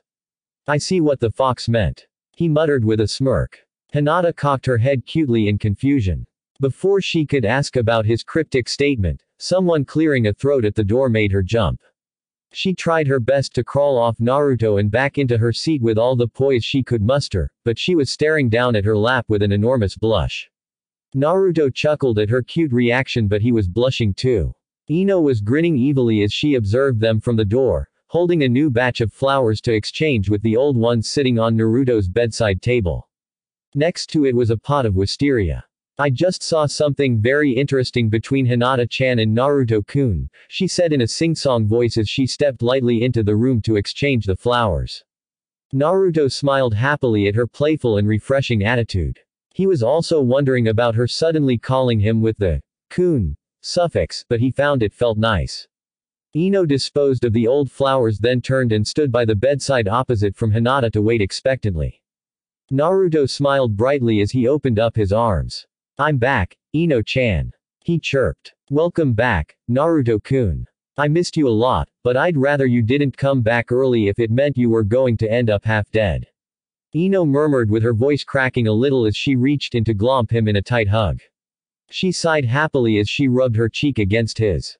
So warm, I want more. She thought, and, as if almost on instinct, she gave his cheek a long peck, surprising herself and Naruto. Feeling a little thrill, she did it again before reluctantly withdrawing with red cheeks. A glance in Hinata's direction revealed a knowing smirk, making her blush more. She was happy to see Naruto blushing a little with a slightly dazed smile, since it felt like a positive reaction to her. She cleared her throat. I hope you gave whoever did this to you hell. You worried us so much by letting them hurt you like this. She admonished gently. Naruto chuckled and did his usual sheepish pose. I think I did rather well in giving them hell, considering I was the only one left standing afterward. He replied with a shrug. Good. Ino approved, before she became forlorn as she reached out for Naruto's bandaged left eye. I just wish they didn't manage to deprive this world of one of your beautiful eyes beforehand. She muttered sadly as her fingertips lightly traced down his cheek. Naruto smiled as he gently took her hand in his and gave it a squeeze. I'll be alright, Ino-chan. Ino nodded slowly as she held back a sniffle. She then shook her head, whipping her long ponytail around, before smiling brightly. I'm going to let everyone know you're awake. She announced and ran out of the room quickly before either could try to stop her. I guess no alone time for a while, Hinata-chan. Naruto leaned back into the bed with a sigh. Hinata smiled and leaned in to give him a peck on the cheek, making him blush. It doesn't mean we can't do that anytime we want, Naruto-kun. She said a little impishly. Naruto grinned for a moment, before adopting a slightly guilty expression. Hinata-chan, I don't know how to tell you this carefully, so I'll just say it as it is. Back in the mountains I also realized that I like Ino-chan and Anko-chan almost as much I do like you. I don't know why I'm feeling this when this should be only about you. Don't worry, I like you the most of all, and I want to make this work with you. He spoke straightforwardly, wanting to resolve this before he would move on any further with Hinata. However, he was surprised to see her smiling. Thank you for being honest about this. However, I would be happy to give my blessings to whatever may happen with them. I only ask that you wait and let them come to you and tell you how they feel first. They need to be sure about this. I believe you already feel this way about them because you somehow felt I would have been fine with this. So, there is nothing to feel guilty about, Naruto-kun. Ino-chan and Anko-chan would be very good to you too if they work out. She assured as she took Naruto's hand and interlocked fingers. Isn't this weird, though? As dumb as I have been about girls, I know this isn't exactly normal. He muttered with an adorably confused expression. Hinata couldn't resist leaning in and give him another kiss on the lips. I'll teach you about the bylaws for the clans soon. I knew this would come up ever since you revealed your heritage, so I was already prepared. Ino-chan knows as well too, and she's perfectly fine with this as long as we're satisfied with whomever else you may choose. She promised while Naruto nodded with a frown. Okay, but we'll be talking about this later. He promised as well, and they eventually moved on to small talks for a few minutes. How nice, a pretty girl at your bedside. A man's deep voice rumbled from the other side of the room. Naruto grinned happily. You're better off without one. You're likely to have her poison you in your sleep. Ero Sennin, he shot back as he and Hinata turned toward the other bed. Jiraiya was awake and grinning in their direction. He looked a little exhausted with bags under his eyes, but otherwise seemed as lively as ever. I see you're alive and well, Gaki. Looks like I owe boss a huge favor. He spoke in a relieved tone. Naruto nodded and fixed him with a grateful look. Jiraiya, I don't know what to say. I can't tell you how thankful I am that you went all out to save me. He said gruffly, his tone thick with gratitude. The older man smiled and waved it off. It's my fault I let you get into that kind of shape, though. I should have been more adamant about going with you into the mountains. It doesn't matter. It's happened, and we're both back and still alive. No need to dwell on this. Though I should tell you to stop using your fake name at Inns, Tanoshi Otoko. Naruto retorted with a smirk. Even the ever-kind and gentle Hinata flinched and stared at Jiraiya in what would be considered a, "Are you stupid?" expression for her. That was enough to stab Jiraiya right through the heart. Meanwhile, Kurama was laughing uproariously in Naruto's mind. Oh shit. I led them right to you, didn't I? The embarrassed Toad Sage groaned. Perhaps, but they probably would have found us with or without that stupid name. You were also compromised on your finances. Someone's spying on your money trails for that snake. Damn it, and I have no one to blame but myself. I got too complacent and arrogant. I think I'll have to clean up house when I get out of here. Jiraiya muttered. I believe that's a fine idea, Jiraiya-kun. I also feel it would be time for you to retire that name as well. You've been using it since you were a genin. Another man's voice cut in from the door. All eyes turned to see the Hokage standing at the door with a happy grin.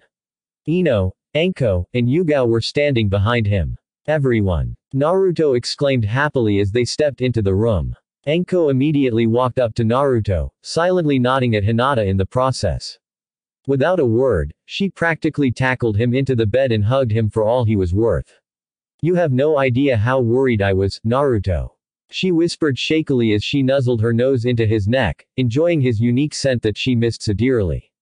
I used some of your teachings and made them pay, Anko-chan. He assured as he patted lightly on her back. That doesn't mean anything if you come back here knocking on the death's door. Just please take care of yourself better next time. She pleaded quietly as she squeezed tightly, before releasing and stepping back. The cat-masked Yugao inclined her head discreetly, showing she was glad to see him up as well.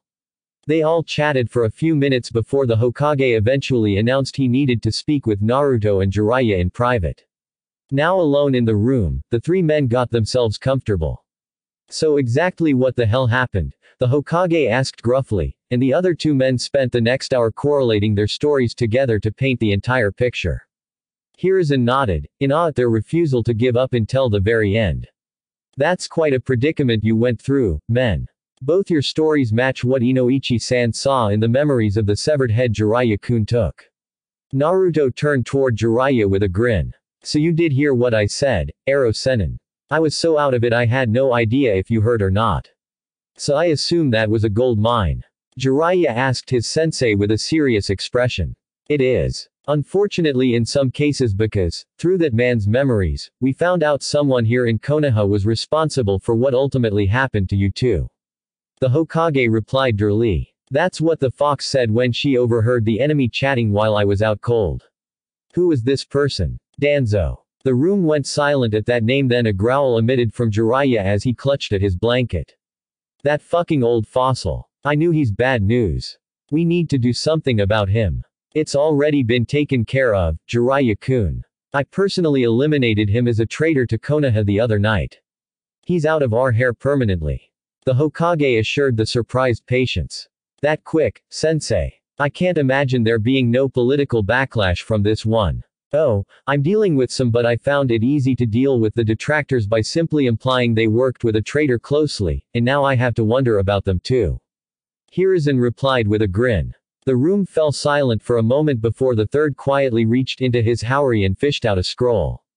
This is information from the severed head's memories, Jiraiya-kun. It will lead you to the people who compromised your financial records. Deal with them however you see fit. It will also lead to a secret base, though I'm sure it's been long abandoned by now when Orochimaru figured out that none of his men would return. He explained as he tossed the scroll at Jiraiya, who caught it easily. Damn. Gaki, this means I need to leave soon and follow up on this when I'm back to full health. I need to fix the leaks so something like this doesn't happen again if we travel together in the future. Jiraiya said guiltily. Naruto laughed and waved it off. I'm going to be so obsessed with practicing using my new sabers this summer I'm liable to accidentally cut one of your limbs off if you pass by too close. Go on, I'll be fine. I know you have things you need to do. He assured. Jiraiya nodded gratefully for his godson's understanding. Naruto-kun, I need to discuss a proposal with you. After eliminating Danzo, we discovered a Sharingan in his possession. The Hokage began and Jiraiya rose an interested eyebrow. If he was suddenly bringing up a Sharingan at this time, then it was for that reason only.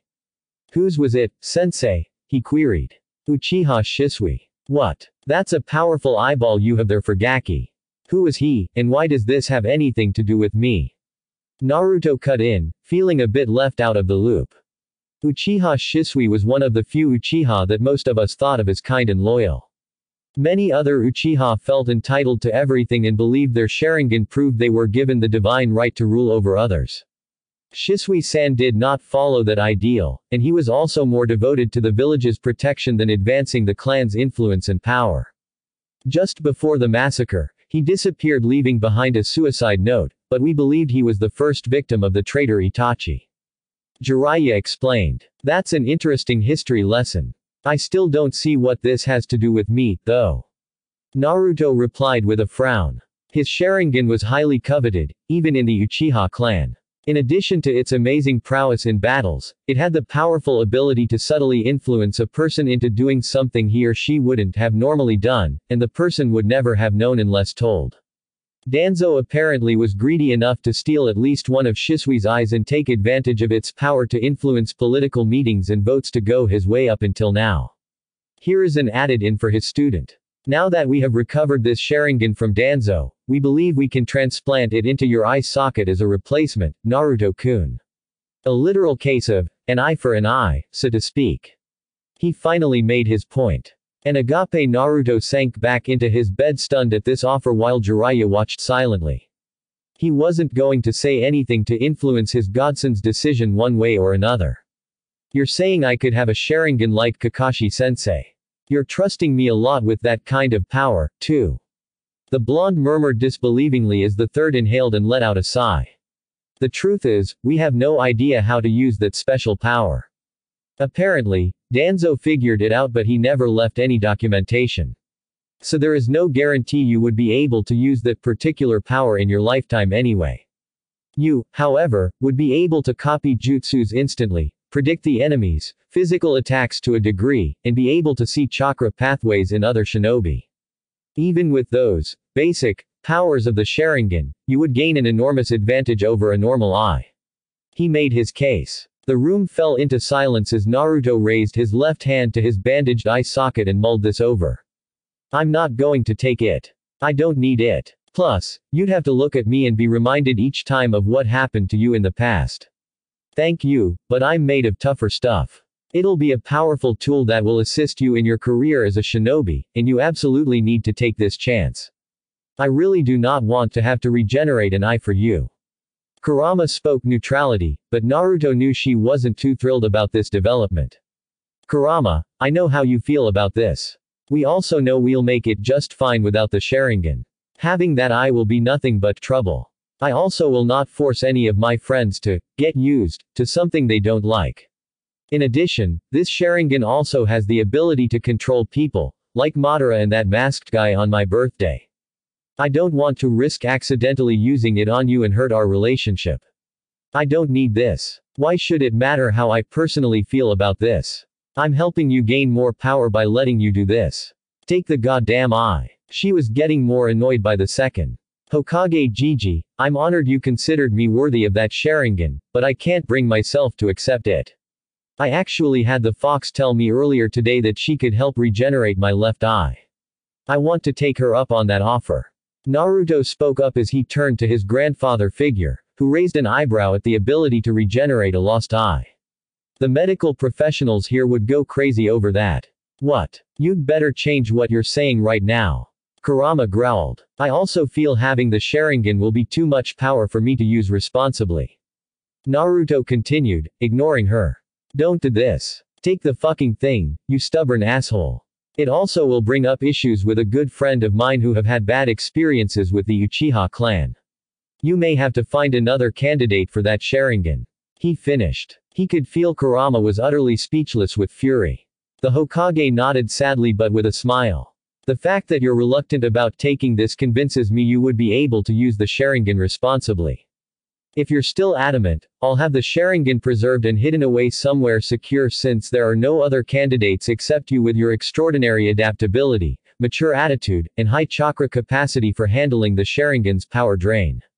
Right now, this is a S-rank secret, so do not tell anyone else without my permission.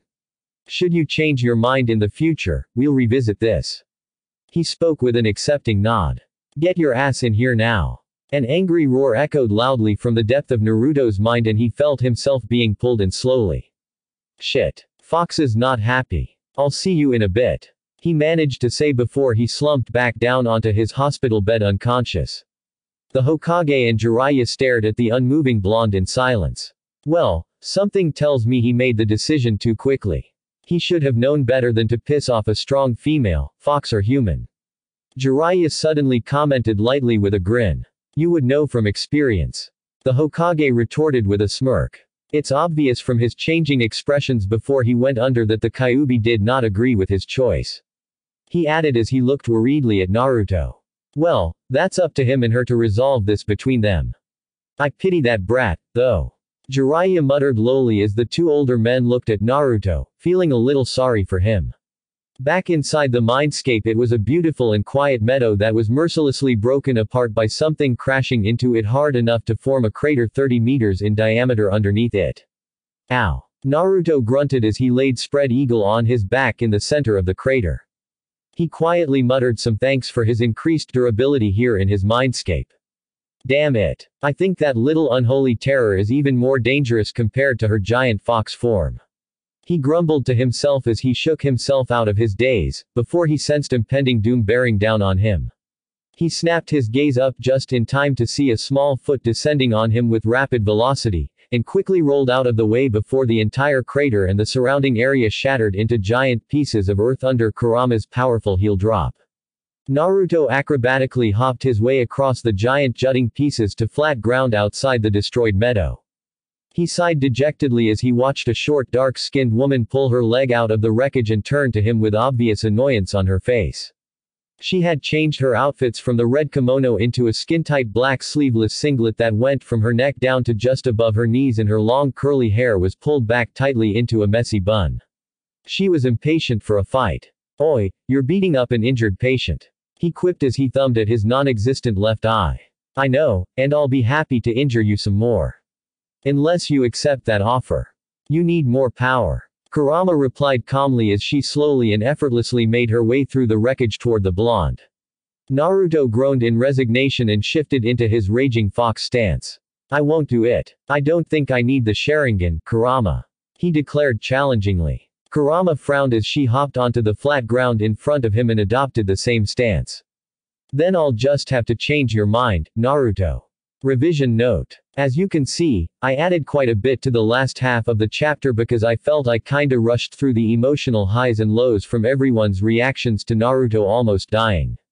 In the previous version, I mostly focused on Ino and Hinata's feelings about this, but this time, I decided to be more in-depth and involve more people, such as Hanabi and Anko. In fact, there's a new scene involving Anko dealing with her raw rage at Orochimaru if you haven't noticed. Shame on you for skimming smiley face.